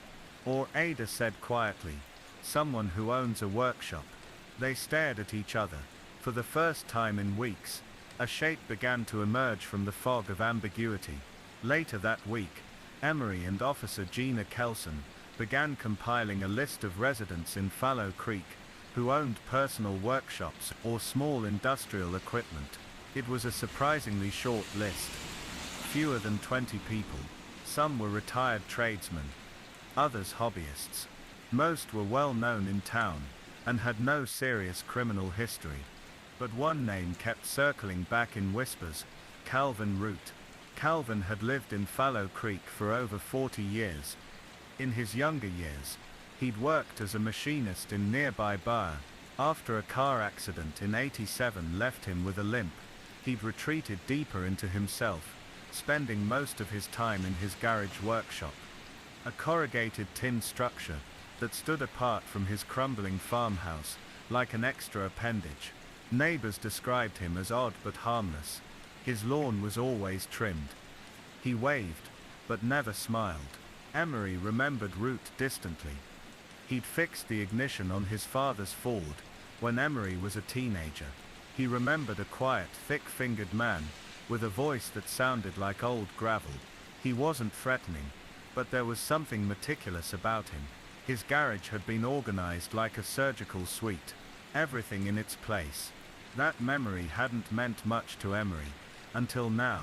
They paid Calvin a visit on January 10th. The house looked like it was slowly surrendering to the woods. Paint flaked from the siding like old skin, and the windows were clouded with grime. But the driveway had been shoveled recently, and smoke rose steadily from the chimney. When Emery knocked, Calvin opened the door, without hesitation. He was older than Emery remembered, now well into his 60s, with a narrow face and eyes that didn't quite focus. He wore a thick flannel shirt, and moved stiffly. But he was polite. "Can I help you?" he asked. Voice quiet but direct. "We're following up with folks who might have seen or heard anything around Winter Hill," Emery said. "Just making the rounds." Calvin blinked. "Winter Hill. I haven't been up there in years." Gina tilted her head. "You're not a sledder." He didn't laugh. "I have arthritis in both knees. I don't go up hills unless I have to." Emery asked if they could step inside, and after a brief pause, Calvin let them in. The interior was dim but clean. No foul smells. No immediate red flags. The living room was lined with outdated books and stacks of old newspapers. A taxidermied trout hung above the fireplace. "What about your workshop?" Emery asked. Calvin hesitated. "What about it? We'd like to take a look if you don't mind." For the first time, something changed in his eyes. Not fear exactly, but calculation. Then without a word, he turned and walked toward the back door. They followed. The workshop was about 50 feet from the house, its walls half swallowed by overgrown hedges. Inside, the air smelled of motor oil and pine sap. Tools were arranged with almost neurotic precision. Emery's eyes were immediately drawn to the workbench. Atop it sat a large belt sander, a vice grip, and a bottle of potassium permanganate. Calvin noticed the glance. "That's for cleaning rust," he said evenly. Emery stepped closer. "You do a lot of woodworking." "Sometimes. Keeps the mind occupied." Gina scanned the walls. "Mind if we look around?" Calvin shrugged. "I don't think you'll find anything interesting." They didn't. At least not on the surface. But when Emery leaned over to examine a tarp rolled up near the back wall, he caught the faintest scent of something coppery beneath the motor oil. Blood. It was too faint for certainty, but it was enough for a warrant. They didn't arrest Calvin then. They couldn't. But Emery left that garage knowing they'd come back. That night, after consulting with the district attorney and compiling Ada's findings, a formal search warrant was signed and executed. Officers returned to Calvin's property at 1:12 a.m. The workshop was sealed off. The contents, catalogued, under the floorboards. They found a metal box filled with several plastic bags, each containing small bone fragments and cloth. One contained what appeared to be a human molar. When officers entered the house again, Calvin was gone. The back door stood ajar. Fresh footprints in the snow led toward the woods. They would search for days, combing the forests with dogs and drones. But Calvin Root had disappeared into the mountains, leaving behind only bones, silence, and a town that no longer left its doors unlocked. The manhunt for Calvin Root began in the pre-dawn darkness of January 11th, 1995. By sunrise, his name was being whispered in every kitchen and coffee shop across Fallow Creek, no longer just the quiet old recluse with oil-stained hands and neatly raked leaves, but the central suspect in what was now officially being called a serial dismemberment case. Police officers, K-9 units, and volunteers trudged through waist-deep snow in search grids, calling out his name. Helicopters circled above the pines. Tracks led into the woods, but the fresh snowfall had already begun to obscure them. As hours turned into days, the town watched in a strange state of suspended breath.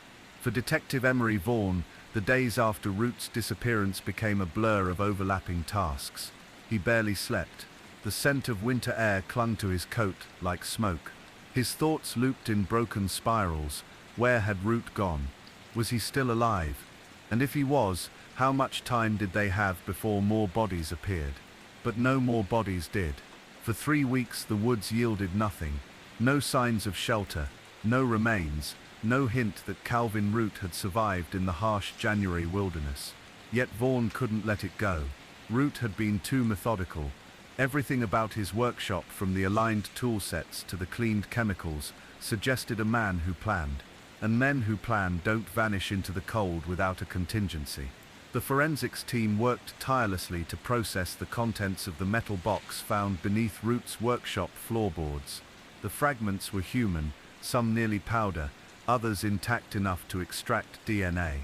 Most were still unidentified, but one bag contained a scarf embroidered with the initials H.H. Harriet Haynes, a 23-year-old student who had vanished from a gas station bathroom in Montpellier in 1991. Her case had long gone cold. Another fragment, a molar, was matched to a missing teenager named Wesley Darnell, last seen in 1992 near Littleton, New Hampshire. And then came the revelation that shifted the tone of the investigation entirely. Root hadn't just killed in Fallow Creek. The evidence suggested a killing history stretching at least 4 years, spanning Vermont, New Hampshire, and parts of western Massachusetts. His workshop, it seemed, had been a tomb of secrets. Vaughan took the findings hard, not just because of the scale, but because of the implication. For years, Root had gone undetected, killing with surgical precision, choosing transient or vulnerable victims, unlikely to be missed right away, seasonal workers, runaways, out-of-town students. The dismemberments hadn't been a descent into madness, they were part of a long-standing pattern. But what haunted Vaughan most was this. Why had Root suddenly changed his method? Why leave the bodies out in the open on Winter Hill? Why attract attention now? By mid-February, the snow was finally beginning to thin. In its place came sludge, sleet, and the long muddy thaw that turned Vermont's beauty into something raw and unforgiving. Vaughan's focus shifted to interviewing anyone who'd had consistent interaction with Root over the years. Former co-workers, gas station attendants, grocery clerks. Most had little to offer. He was quiet, they said. Polite. Always alone. But one lead caught Vaughan's attention. A retired postmaster named Donald Eves mentioned that until last fall, Root had regularly sent packages, small, dense, and always sealed with heavy-duty tape. They were addressed to various post office boxes across the region. The return address was always slightly different, but the handwriting was the same.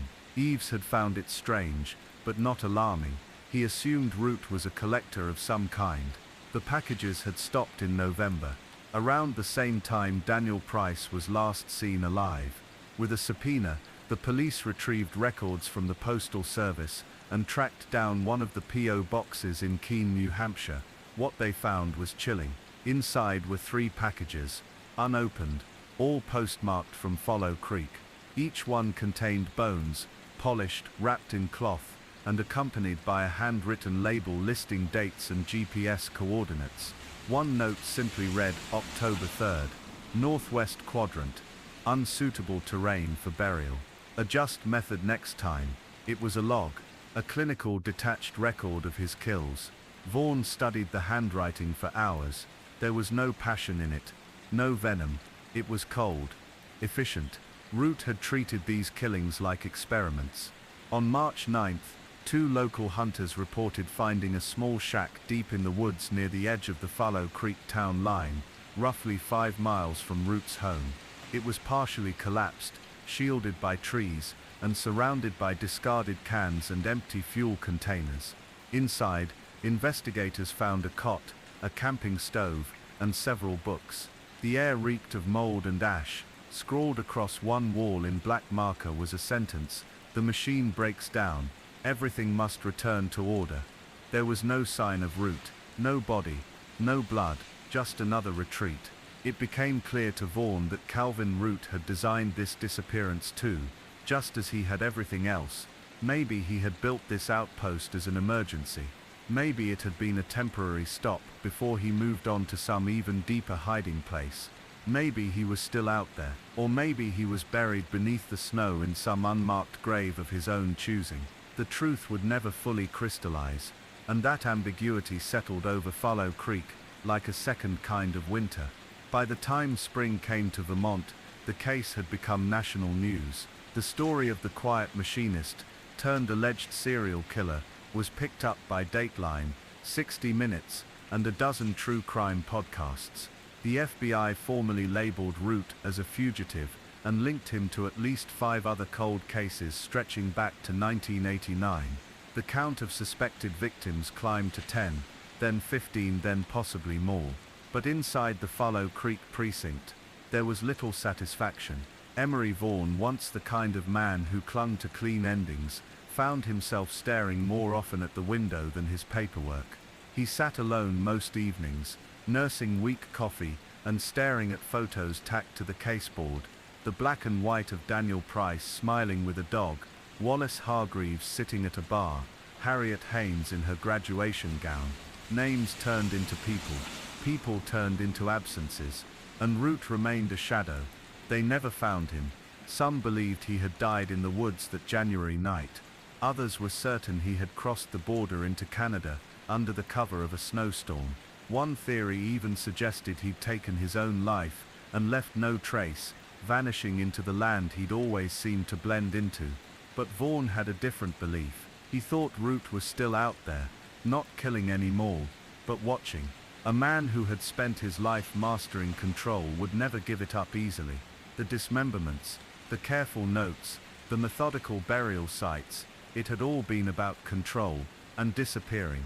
That had been the final assertion of it. Root didn't just escape justice.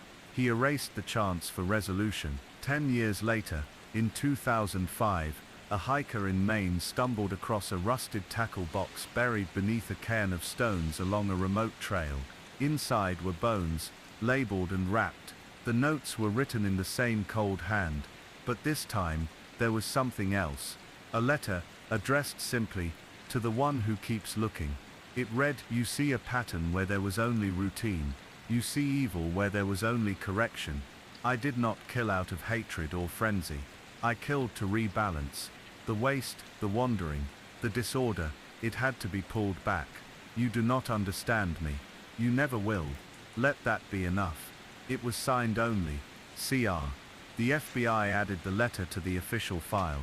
The press ran stories again for a few weeks. Then, as all things do, the story began to fade. In Fallow Creek, the townspeople stopped sledding on Winter Hill. Children grew up hearing whispers about the bones in the snow. New neighbors came and went, unaware that their town once held the country's most elusive killer. And the wind still howled through the pines each winter, just like it had before the snow turned red. For Emery Vaughan, the case never ended. But eventually, he did retire. He moved to a quiet lakeside cabin with no internet, no reporters, no boards covered in thread.